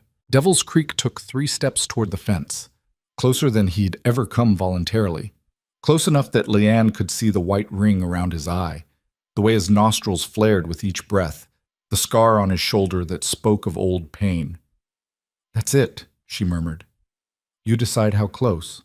You decide when. I'm just here." The horse stopped an arm's length from the fence, watching her, waiting for something, though what, Leanne couldn't say. She lowered herself to sit in the frozen mud, her back against a fence post, her hands loose in her lap. Pete made a sound of protest behind her, but she ignored it. This needed to happen at the horse's eye level, needed to be an offer of vulnerability instead of dominance. "I'm going to sit here for a while," Leanne said. "You do whatever you need to do. Pace if you want. Stand if you want. Come close if you want. It's your choice." And she waited. The cold seeped through her clothes. Her muscles, already exhausted from fence work and morning terror, began to stiffen. Her hands went numb. But she didn't move, didn't stand, didn't give up the position of deliberate vulnerability she'd chosen. Devil's Creek paced for a few minutes, clearly uncertain what to make of this change in routine. Then he stopped. turned, walked slowly to the fence and lowered his head to Leon's level. They stayed like that for uncounted minutes, woman and horse, separated by wood but connected by something neither could name. Not trust, not yet, but the possibility of it, hanging in the cold air like breath made visible. Finally, just as Leon thought her frozen body might refuse to move ever again, the horse did something extraordinary. He lowered his muzzle to the ground, to the space near Leon's shoulder, and breathed out slowly. A horse's version of a sigh, of release, of the tension leaving a body that had held it too long. "Yeah," Leon whispered. "I know that feeling." When she finally stood, her legs barely cooperated.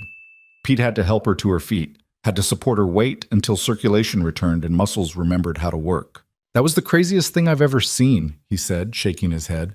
"And I've seen a lot of crazy things." "Did it work?" Leon asked. "Did it look like progress to you?" "Hell if I know. I'm just a ranch hand, not a horse psychologist."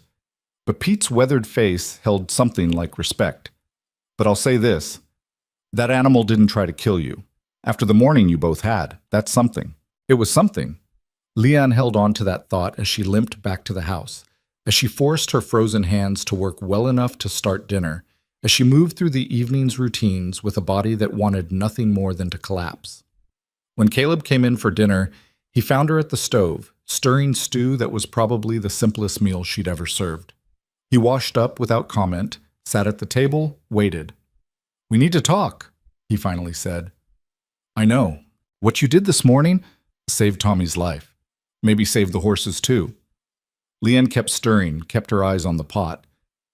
"I know it was dangerous. I know it was reckless. I know it scared you and probably made you question whether bringing me here was a mistake." "It didn't make me question that," Caleb said quietly. "It made me realize I married someone braver than I gave her credit for. And that terrifies me." Leanne looked at him then, his honest face, his worried eyes, his hands rough from a lifetime of hard work. "You wanted someone strong. I wanted a partner, someone who could stand beside me, not someone who'd run headfirst into danger." He paused. "But I'm starting to think those might be the same thing in you, that your strength and your recklessness come from the same place. Is that a problem?" "I don't know yet." Caleb's voice held honesty more than judgment. "Ask me again when I'm not still seeing you with a horse's hooves above your head." They ate in silence, the weight of the day settling over both of them. Outside, night was falling fast, the temperature dropping with it. Winter was coming whether they were ready or not. And inside, two people who'd married as strangers were slowly learning what it meant to be partners in a life that was harder and stranger than either had imagined. Later that night, long after the dishes were washed and the lamps turned low, Leanne lay awake listening to the wind test the corners of the house. Beside her, Caleb's breathing had settled into the deep rhythm of sleep, but rest wouldn't come for her.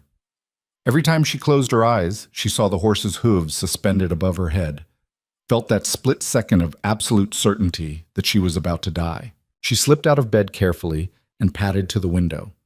The ranch yard was silver with moonlight, every shadow sharp-edged and strange. And there, in the far corral, Devil's Creek stood awake as always, his dark shape a blot against the frost-pale ground. Watching, waiting, unable to rest. Lynn understood that more than she'd admitted to anyone. The sleepless nights, the constant vigilance, the feeling that letting your guard down even for a moment would invite disaster. She'd felt it on the ship crossing the Pacific, surrounded by strangers in a metal box on an endless sea. She'd felt it her first weeks on the ranch, knowing that one mistake could confirm every doubt the hands harbored about her.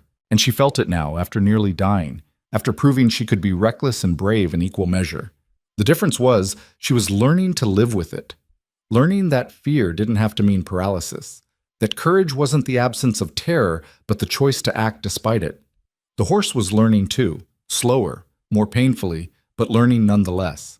She must have stood there longer than she realized, because when Caleb's voice came from the bed, rough with sleep, she startled. "You all right?" "Can't sleep." He was quiet for a moment, then the mattress creaked as he sat up. "Come here." Leanne returned to bed, let Caleb pull her close. His body was warm, solid, real in a way that anchored her to something beyond fear and memory. "Tell me about the village," he said quietly. about your father and the dog. Why? Because I want to understand where you learned to do what you did today, where that kind of certainty comes from. Leanne was silent for a long time, organizing thoughts she rarely let herself examine.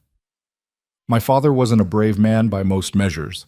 He was a fisherman who did the same work his father had done, who never questioned the way things were. But he had this quality. He could see when something was hurting and respond to that hurt with patience instead of force. The dog. The dog, yes, but also me. Her voice caught slightly. When I was 12, there was a boy in the village. Older, stronger. He cornered me one day near the docks, said things that made my skin crawl. When I fought back, scratched his face, he hit me hard enough that I saw stars, told me girls who fought got what they deserved. Caleb's arms tightened around her. I ran home crying. My mother said I shouldn't have been alone near the docks, that I'd brought shame on our family, that I needed to learn to be quieter, smaller, less likely to provoke. But my father... Leanne paused, remembering. My father said nothing for a long time. Then he took me out in the boat, just the two of us. We sat in the water while the sun went down, and he said, "The ocean doesn't apologize for being powerful. It doesn't make itself smaller so boats feel safe. It just is what it is, and we learn to respect that or we drown." Wise man. Maybe, or maybe just tired of watching women shrink themselves. Leanne shifted to look at Caleb's face in the darkness. He told me that day that I had two choices. I could let that boy's violence teach me to be afraid, to make myself small and quiet and forgettable, or I could let it teach me that some people would always see my strength as a threat, and I could choose to be strong anyway. You chose strong. I chose stubborn. Strong came later, after a lot of practice. She smiled slightly. The boy's family wanted my father to punish me for scarring their son's face. He refused, said the boy had gotten what he earned, and if they didn't like it, they could take it up with the ocean for making his daughter the way she was. How'd that go over? Badly. We were ostracized for months. My mother never forgave me. Said I'd ruined any chance of a decent marriage, that no man would want a wife who fought back. Leanne's voice was matter of fact, the old hurt worn smooth by time and distance.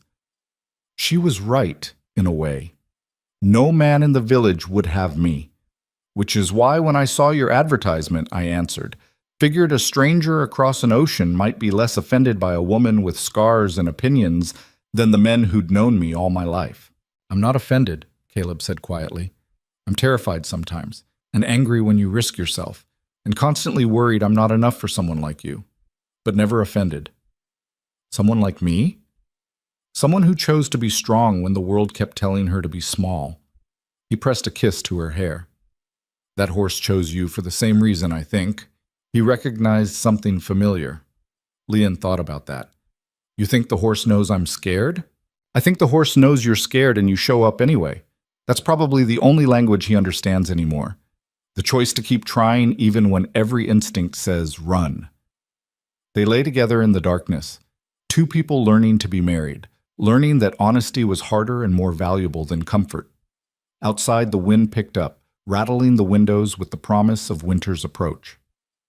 Tomorrow, Leanne said, I want to try something different with him. What? I want to stop waiting for him to come to me. I want to go in the corral, not to force anything, just to share the space. Let him get used to my presence inside his territory instead of always outside it. Caleb was quiet for so long that Leanne thought he might have fallen back asleep. Then, that's what got Tommy hurt. Tommy went in aggressive with a rope and an agenda. I'll go in empty-handed with nothing but patience. She felt Caleb's resistance in the tension of his body. I need to do this, Caleb. For the horse, yes, but also for myself. I need to prove that what happened this morning wasn't just luck or instinct, that I actually understand something about fear and trust that might help. And if you're wrong, then I'm wrong, but I'd rather fail trying than succeed at staying safe. She turned to face him fully. You chose someone who crossed an ocean to marry a stranger. That wasn't the choice of someone who prioritizes safety. No, Caleb admitted. No, it wasn't. Another long pause. I'll be there, right outside the corral, first sign of trouble. You pull me out, I know. Leanne kissed him, brief and fierce. Thank you for letting me try. I'm not sure letting is the right word. More like accepting I can't stop you. That's love too, Leon said. Accepting someone as they are instead of trying to reshape them into something safer. This time, when she closed her eyes, sleep came easier. Not dreamless, her mind replayed the morning's terror in fragments and flashes, but deep enough to rest. And when she woke before dawn, Caleb was already up, coffee made, her warmest clothes laid out on the chair. They didn't talk much over breakfast. Some mornings were like that, companionable silence replacing words. But when Lion rose to leave, Caleb caught her hand. Be careful, he said. Always. Leanne, I mean it. I know. I will be. She squeezed his hand. I'm not trying to be reckless. I'm trying to be deliberate. There's a difference. The difference being, reckless is acting without thought. Deliberate is acting despite fear after careful thought. She smiled slightly. I'm terrified, Caleb. Every time I go near that horse, I'm scared. But I think he needs to see that someone can be afraid and still choose trust, because that's what I'm asking him to do. Outside, the morning was brutally cold. Frost had given way to a thin skiff of snow overnight, just enough to make the world look clean and new. Leon's breath clouded white as she crossed the yard to where Pete was already waiting by the corral, stamping his feet against the cold. You sure about this? He asked, for the second time in as many days. No, but I'm doing it anyway. Devil's Creek was at the far end of the corral, watching their approach with that hyper-alert posture that meant he'd probably been awake all night. When he saw Leanne, his ears came forward slightly, not relaxed but interested, tracking her movement. Leanne stopped at the gate, her hand on the latch, but not opening it yet. I'm coming in, she said, loud enough for the horse to hear.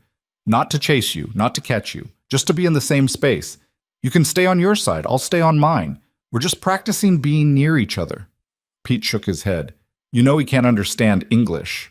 Maybe not the words, but he understands tone, intent, and I need to hear myself say it, even if he doesn't comprehend every word. Leon took a breath.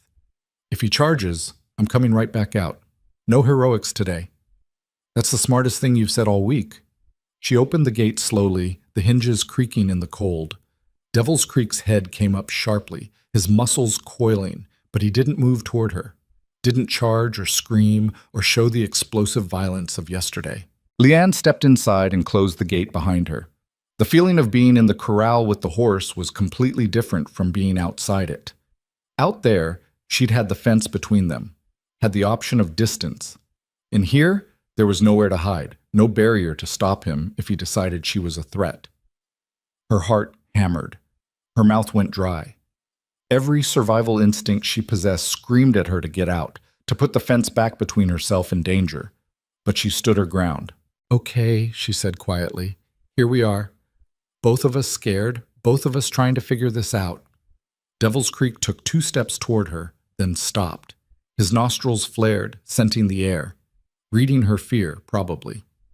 Horses were good at that. They could smell adrenaline, could sense the chemical changes that came with terror.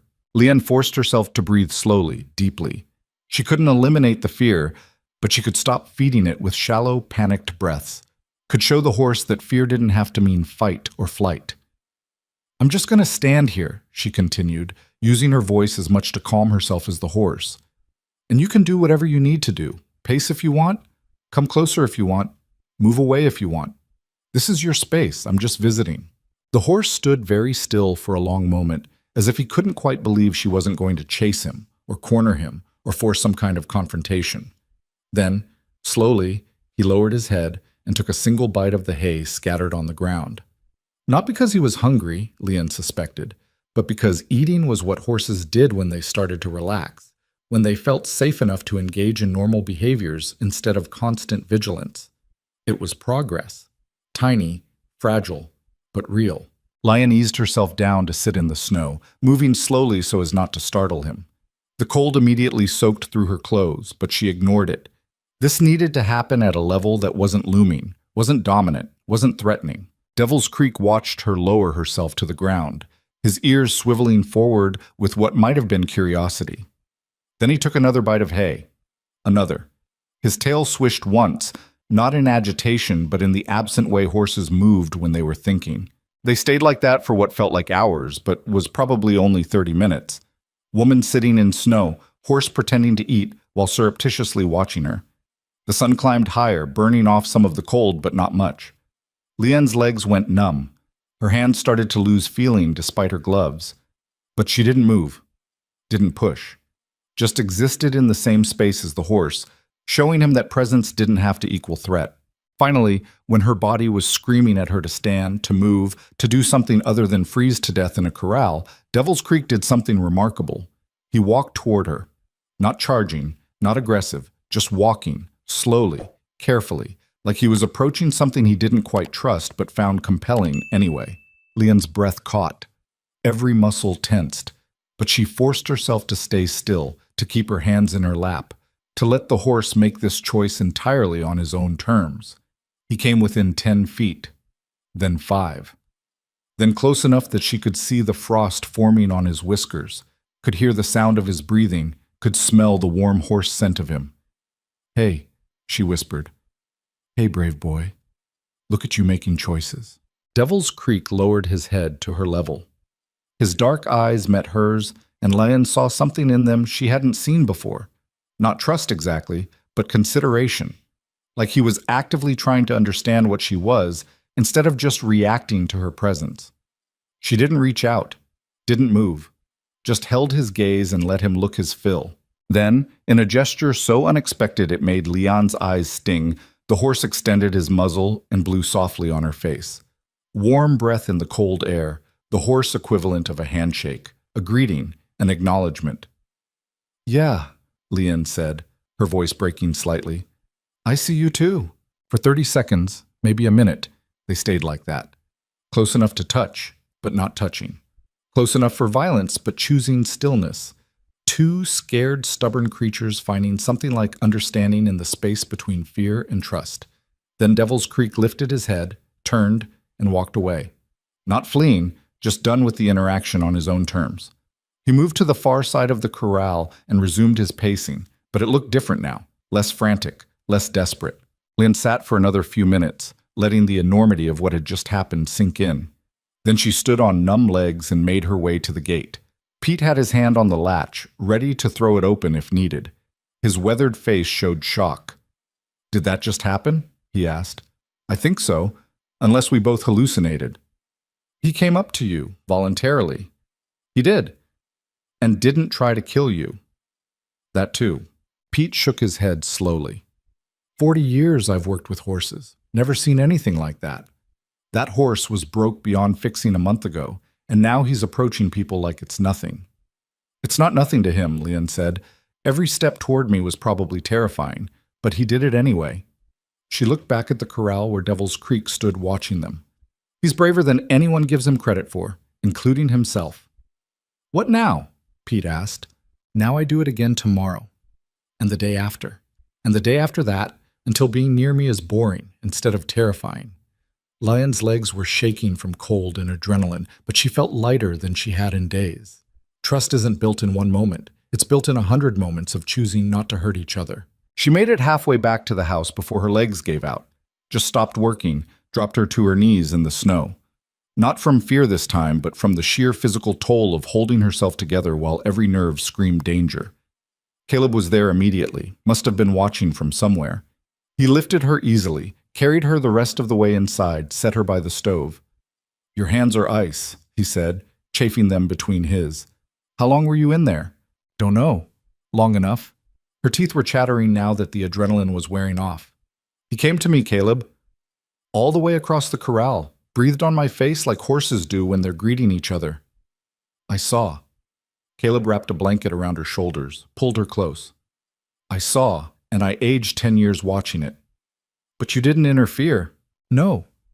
Wanted to. Nearly did 3 times, but you were right. It had to be his choice." He held her tighter. "Doesn't mean I have to like watching my wife sit in the snow while a dangerous horse decides whether to trust or trample her." He chose trust. This time. Next time might be different. Or next time might be easier. Leanne leaned into Caleb's warmth, letting her body finally relax. "I'm learning his language, Caleb. Starting to understand what his movements mean, when he's scared versus curious versus overwhelmed. It's like learning Mandarin or in English. At first it's all noise, but gradually patterns emerge. Meanings become clear. And what's he telling you? Lian thought about the horse's approach, the deliberate slowness of it, the way he'd stopped just short of touching distance. He's saying he wants to trust but doesn't know how. That every time he starts to relax, something reminds him that trust got him hurt before. So he's testing, coming close, then retreating, seeing if I'll punish the approach or allow the retreat without judgment. What are you telling him back? That I'll be here regardless. That his fear doesn't make him broken. That healing doesn't have a timeline. She pulled back to look at Caleb's face. Same things I'm trying to tell myself. Understanding flickered in his eyes. You're not just training the horse. No. I'm training myself to believe that being scared doesn't mean being weak. That you can be terrified and still show up. That trust is worth the risk even when risk has teeth and hooves.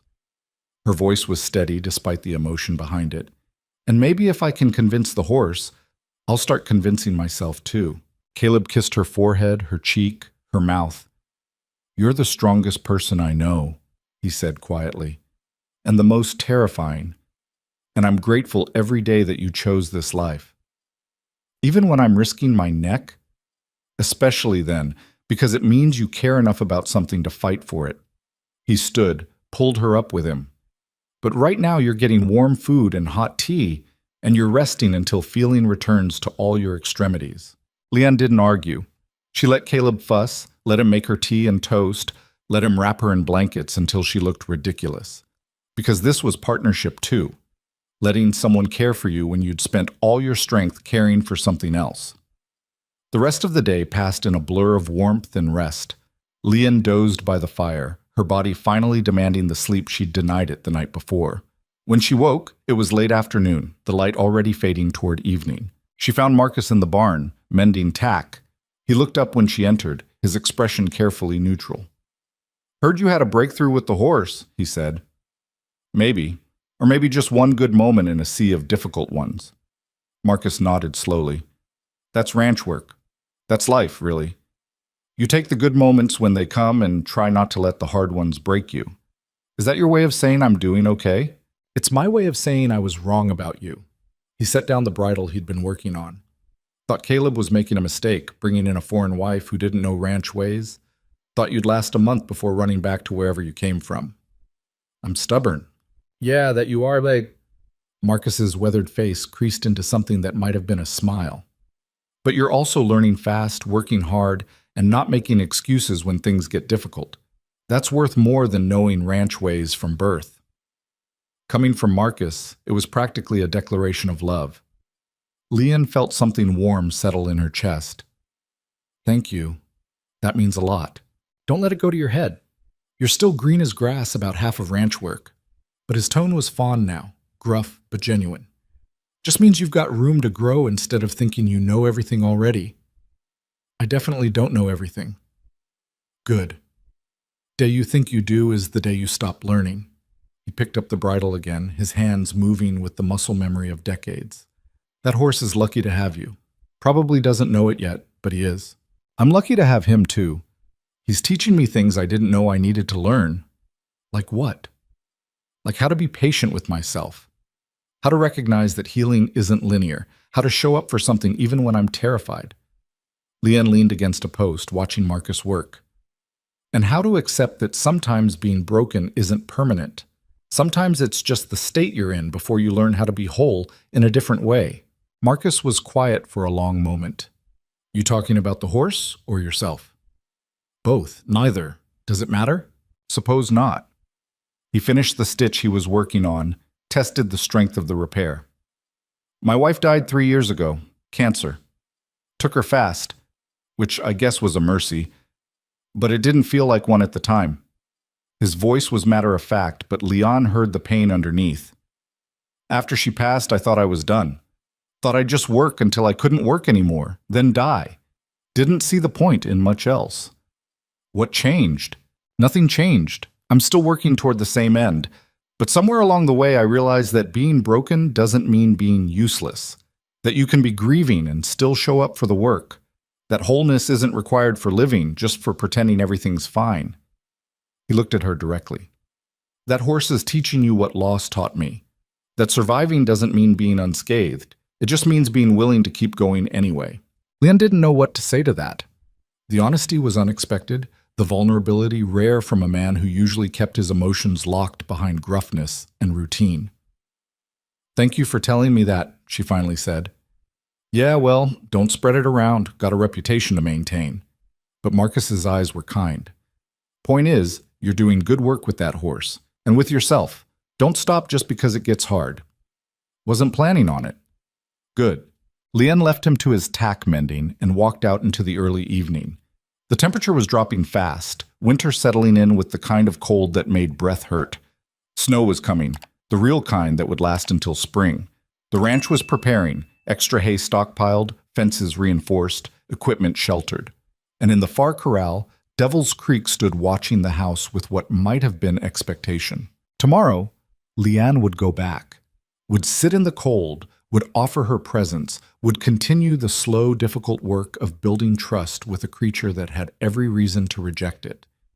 But tonight, she stood in the yard watching the first stars appear and thought about Marcus's words, about being broken and useful, about surviving without being unscathed, about all the ways people and horses learned to keep going when everything told them to quit. She thought about her father and his patient dog, about the boy who'd hit her and the man who'd defended her, about the village she'd left and the ranch she was claiming as home. And she thought about tomorrow, when she'd wake up and do it all again. The fear, the cold, the slow accumulation of small moments that might eventually add up to something like trust. It wasn't the life she'd imagined answering that advertisement. It was harder, stranger, more terrifying. But it was hers, and she was choosing it. Every day, every frozen morning, every moment of sitting in the snow while a scared horse decided whether to believe in her. She was choosing it, and that made all the difference. The next 2 weeks passed in a rhythm that became almost meditative. Every morning, Lian went to the corral. Every morning, she sat in the cold while Devil's Creek decided whether to acknowledge her. And every morning, he came a little closer, stayed a little longer, relaxed a fraction more into her presence. The ranch hands stopped watching with skepticism and started watching with something closer to respect. Even Tommy, whose pride had nearly gotten him killed, began asking questions about her approach instead of dismissing it outright. "How do you know when he's ready for more?" Tommy asked one afternoon. His casted arm nearly healed now, the doctor saying another week and he'd be free of it. Lian was cleaning vegetables at the kitchen sink, her hands moving automatically while her mind was partly still with the horse. "I don't know," she admitted. "Not for certain. I just watch for the small changes, the way his ears stay forward longer, how he doesn't flinch when I shift position, the moments when he chooses to stay close instead of creating distance." "That's it? Just watching?"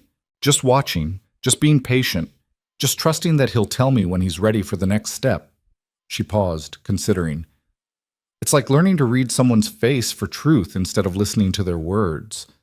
The body doesn't lie the way language can." Tommy nodded slowly. "I rushed it. When I went in there with the rope, I thought force would be faster than patience." "Force is faster," Lian agreed, "until it breaks what you're trying to fix." "Yeah." He shifted uncomfortably. "I'm sorry. For putting you in danger. For almost ruining what you were building with him." "You didn't ruin anything. You just reminded both of us that trust is fragile." She looked at him directly. "But you also gave us a chance to prove that even when trust breaks, it can be rebuilt. That's worth something too." The conversation stayed with Lian as she returned to the corral that evening. The sun was setting earlier now, winter asserting itself with shorter days and longer nights.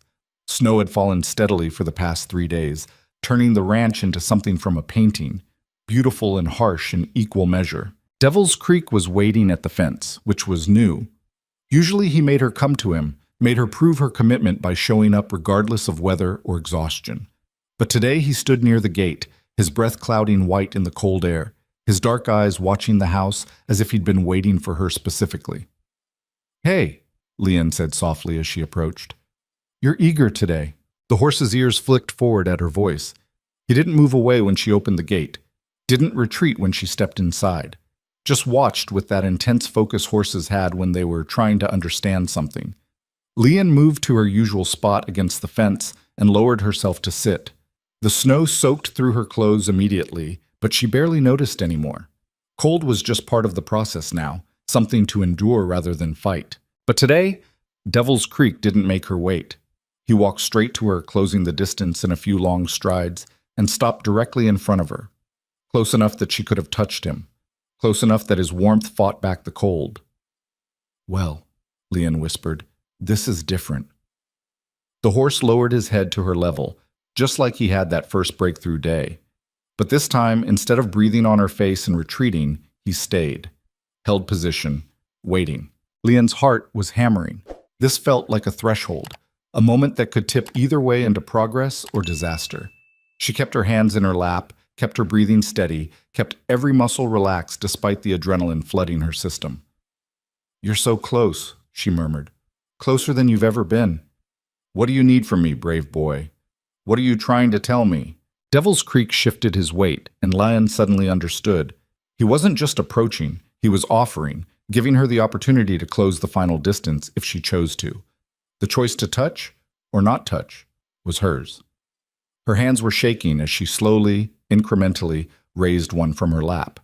The movement was so gradual it barely qualified as motion. Devil's Creek's eyes tracked it, his ears swiveling, his entire body poised for flight. But he didn't move away. "I'm going to touch you now," Leon said quietly. "Just my hand on your nose, nothing more.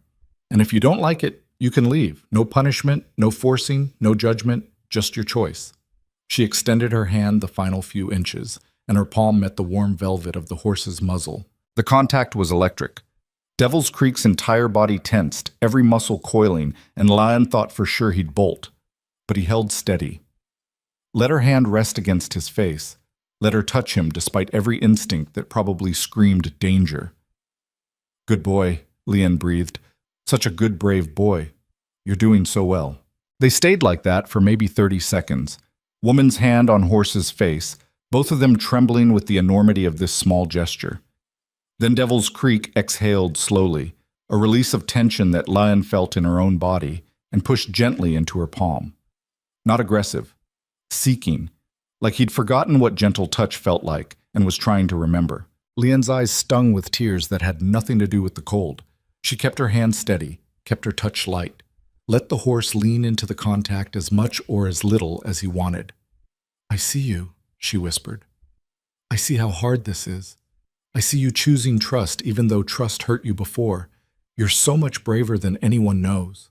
After a minute, maybe two, Devil's Creek lifted his head and stepped back, creating distance on his own terms, ending the interaction when he'd had enough. He didn't run, didn't panic, just moved to the center of the corral and stood there processing. Leon sat in the snow, her hand still warm from the contact, and cried. Not from sadness, but from the sheer weight of what had just happened.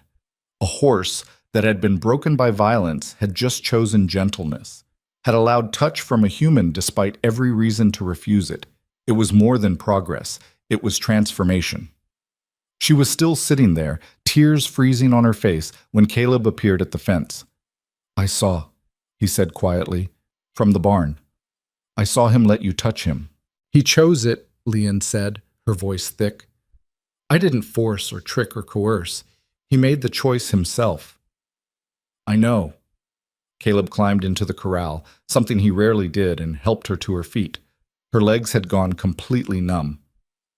"I know, and I'm so proud of you I don't have words for it. It wasn't me. It was him. His courage. His choice. It was both of you." Caleb held her close, sharing warmth. "You showed him a different way was possible. He chose to believe you. That's partnership." They stood together in the snow while Devil's Creek watched from a distance. The horse's posture was different now, not relaxed exactly, but not coiled for violence either. Something in between. Something like a creature beginning to remember that the world could hold gentleness alongside danger. That night the ranch gathered for dinner. Marcus had shot a deer and they made venison stew that filled the kitchen with warmth and rich smells. The hands sat around the table, Marcus, Jake, Tommy, Pete, and a few others who drifted in from the bunkhouse when food smells promised something better than their usual fare. Leanne served the meal, but this time when she sat down, there was a chair waiting for her at the table. Not an afterthought, not a concession, but a place that had been deliberately saved. Heard you made contact with Devil's Creek today, Jake said, ladling stew into his bowl. Full touch, hand to face. I did. How'd it feel? Leon thought about the question, about the warm velvet of the horse's muzzle and the trembling she'd felt in both their bodies. Like a promise being kept, like proof that patience is stronger than force. Poetic, Marcus said, but without mockery. Also accurate. That horse was minutes from being put down a month ago. Now he's accepting touch. That's not luck. That's skill. It's understanding, Leon corrected gently. Understanding that fear makes creatures dangerous, but it doesn't make them irredeemable. And that healing happens on its own timeline, not ours. Tommy cleared his throat. I learned something from watching you work with him. About myself, I guess. The table went quiet, all eyes on the young ranch hand.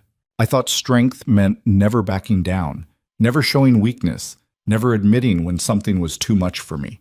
His voice was steady despite the obvious difficulty of the admission. But watching you sit in the cold day after day, getting nowhere sometimes and making tiny progress other times, never giving up but also never forcing, that taught me that real strength is knowing when to push and when to wait. That's wise, Leon said softly. Took me a long time to learn it. Still learning, really. We're all still learning, Caleb added. Anyone who thinks they know everything about working with animals or people or life in general is either lying or delusional. Or Marcus, Jake said with a grin, and the table erupted in laughter, even Marcus cracking a smile. The evening passed in warmth and companionship, the kind that came from shared work and mutual respect. These men who doubted her were becoming something like family, rough and imperfect, but genuine. And Leanne, who'd crossed an ocean to escape a village that saw her as a burden, was finding her place in a world that was learning to value her exactly as she was. Later, lying in bed beside Caleb, Leanne stared at the ceiling and thought about tomorrow. I want to try leading him, she said into the darkness. Caleb shifted. Leading him how? With a rope. Not to force him, just to see if he'll follow. If he trusts me enough to let me guide him around the corral. She felt Caleb's tension even in the dark. I think he's ready, and I think if I don't try soon, I'll lose my nerve. What if he's not ready? Then he'll tell me, and I'll back off. But I have to try, Caleb. We can't stay in this limbo forever. Me touching him, but nothing more. Eventually, he needs to be useful. That's what saves him long term. Not just tolerance, but purpose. Caleb was quiet for a long time. When?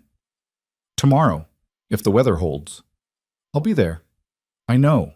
But the weather didn't hold. A storm rolled in overnight, dumping 2 feet of snow and bringing winds that howled like living things.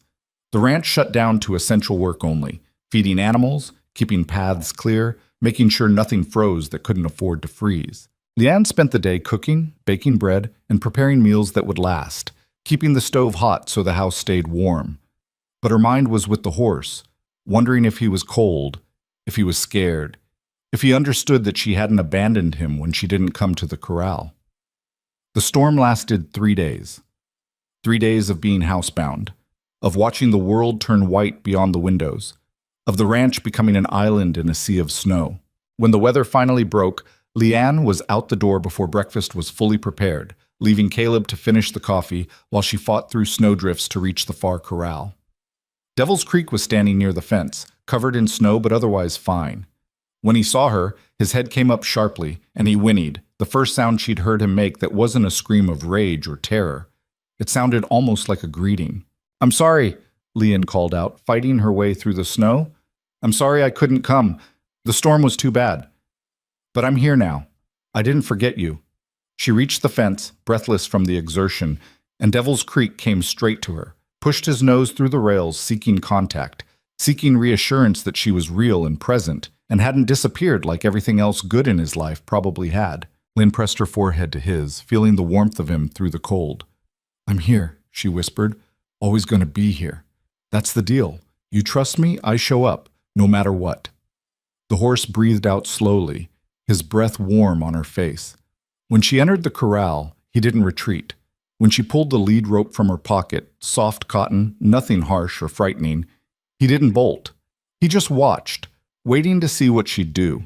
"I want to try something," Leon said, moving slowly, telegraphing every motion.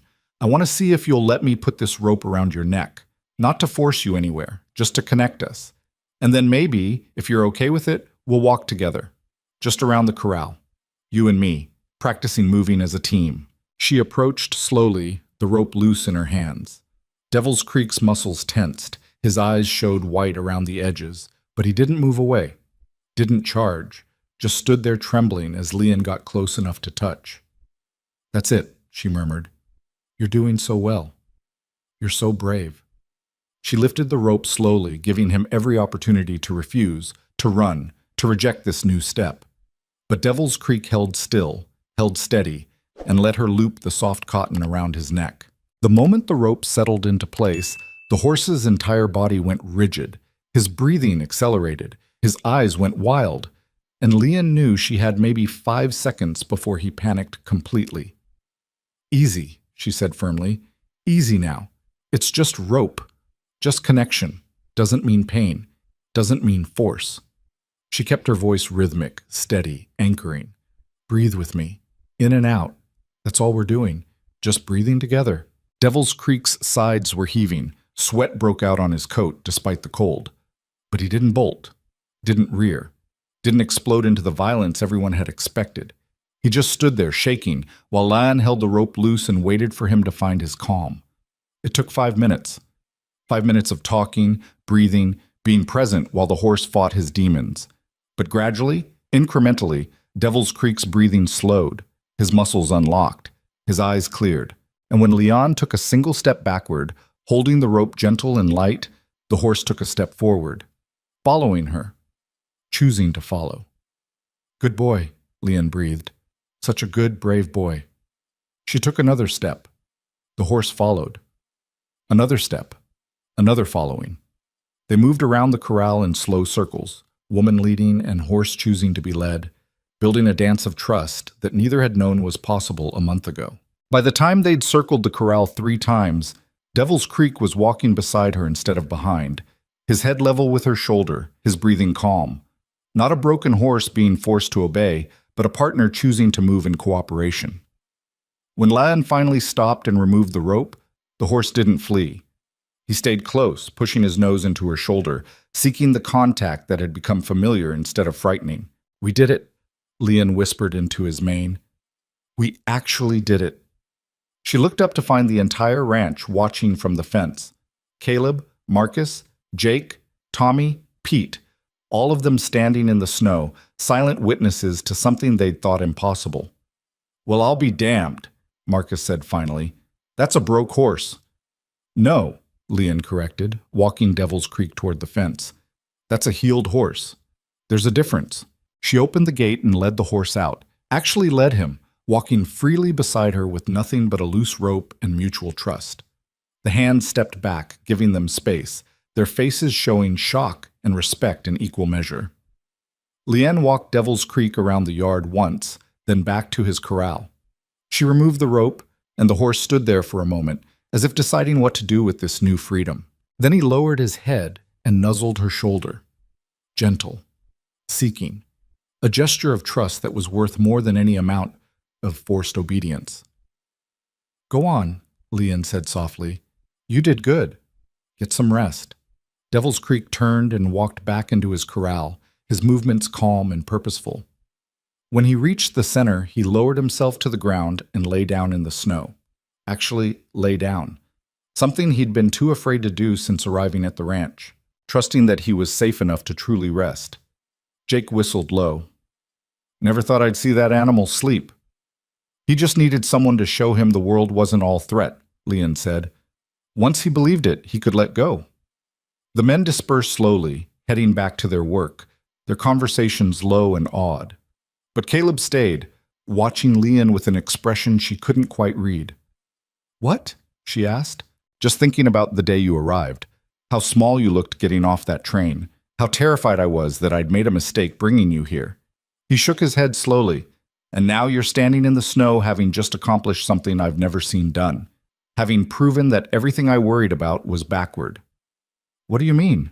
"I was worried you'd be too gentle for ranch life, too breakable. But gentleness was exactly what this ranch needed, what that horse needed. What I needed, probably, though I didn't know it. Caleb moved closer, pulled her into his arms. You didn't just save the horse, Leon. You changed how everyone here thinks about strength and patience and what it means to fix something that's broken. I didn't fix him. I just gave him space to fix himself. Same thing. Same principle, anyway. Caleb kissed her forehead. I love you. I know we haven't said it much, that we married as strangers and are still figuring out what we mean to each other. But I love you. And I'm grateful every day that you were brave enough to answer that advertisement. Leon felt tears prick her eyes again, the second time in one day. I love you too. Even though you snore and leave your boots where I trip over them and sometimes forget I exist when you're working on a difficult problem. Hey now, Caleb protested, but he was smiling.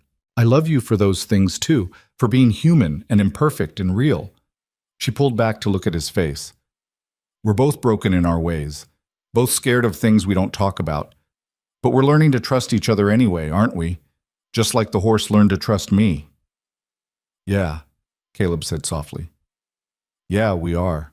The weeks that followed were different. Not easier exactly. Ranch work was still hard, winter was still brutal, and Devil's Creek still had moments when old fears resurfaced. But there was a shift, a fundamental change in how things operated. Lynn worked with the horse daily, building on the foundation of trust they'd established. She taught him to wear a bridle, to accept a saddle, to stand for grooming. Each step was negotiated, not forced. Each new thing introduced slowly, with patience and respect for his fear. And slowly, the dangerous horse everyone had written off became something else.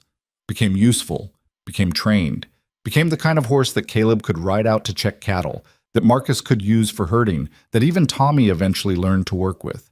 But more than that, Devil's Creek became proof of what everyone had thought impossible.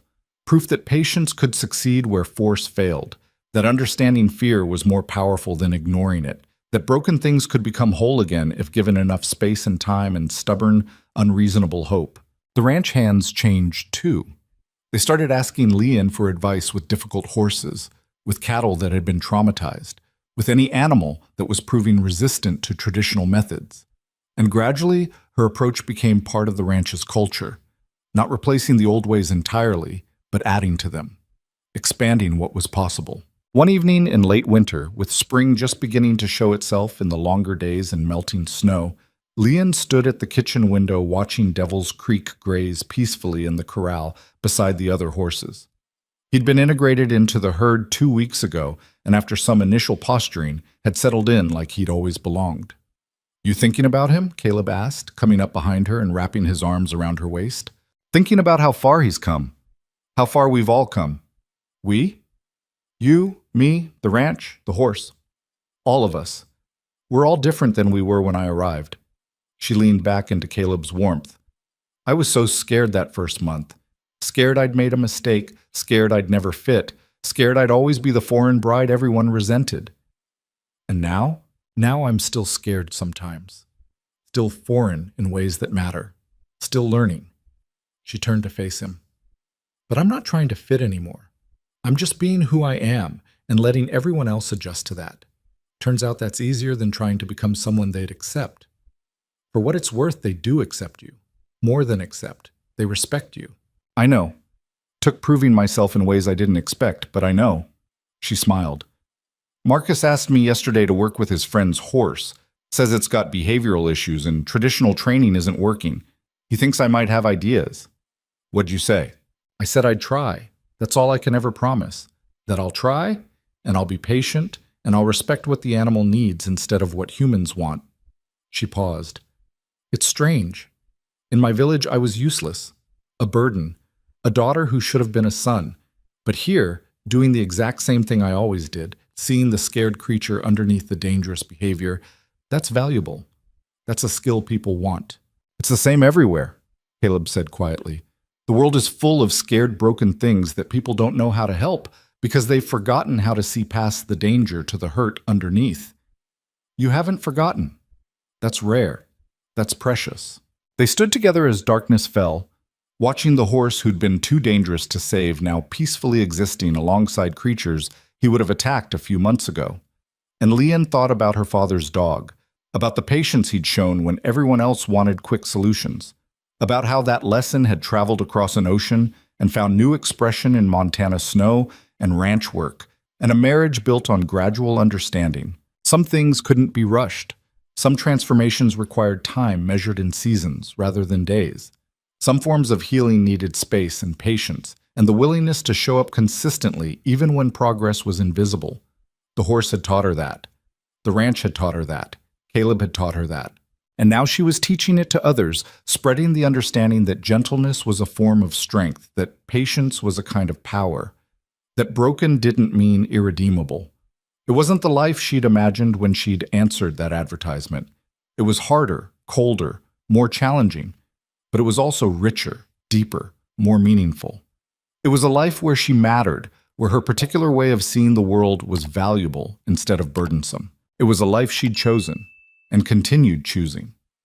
Every frozen morning, every difficult moment, every time fear whispered that she should quit while she was ahead, she chose it, chose the challenge and the cold, and the constant work of building trust with creatures, human and animal, who had every reason to doubt. And in choosing it, she'd become someone she barely recognized from the scared woman who'd stepped off the train 2 months ago. Someone stronger, braver, more certain of her place in the world. The ranch had needed someone willing to see past danger to the herd underneath. The horse had needed someone patient enough to wait for healing instead of forcing compliance. Caleb had needed a partner who could hold her own in a life that didn't make space for weakness. And Leon had needed all of them, the ranch, the horse, the man, the challenge, to discover that the qualities her village had seen as flaws were actually the exact things that would allow her to thrive in this strange new world. She'd crossed an ocean to escape being invisible, and she'd found a place where her particular way of being visible was exactly what was needed. That was worth all the cold mornings and frozen hands and moments of pure terror when hooves hung above her head. That was worth everything. Outside, Devil's Creek lifted his head from grazing and looked toward the house, toward the window where Leon stood.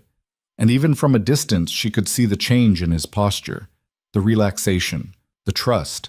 He'd learned that humans could be safe, that presence didn't always mean pain, that trust, once broken, could be rebuilt through patience and consistency and stubborn refusal to give up. And in teaching him that, Leon had learned the same lessons about herself. Some journeys started with fear and ended with trust. Some transformations happened so slowly you almost missed them until you looked back and realized how far you'd come. Some broken things healed, some scared creatures learned to rest. Some foreign brides became exactly what a Montana ranch needed, even when nobody, including themselves, had seen it coming. The snow was melting, spring was coming, and on a ranch in the middle of nowhere, a woman and a horse had both learned that healing was possible if you were brave enough to choose trust over fear. One frozen morning at a time, one small gesture of faith at a time, one moment of choosing connection over safety at a time, until one day you looked up and realized you weren't broken anymore. You were just whole in a different way, changed by what had hurt you, yes, but not defined by it. Free. And that was everything.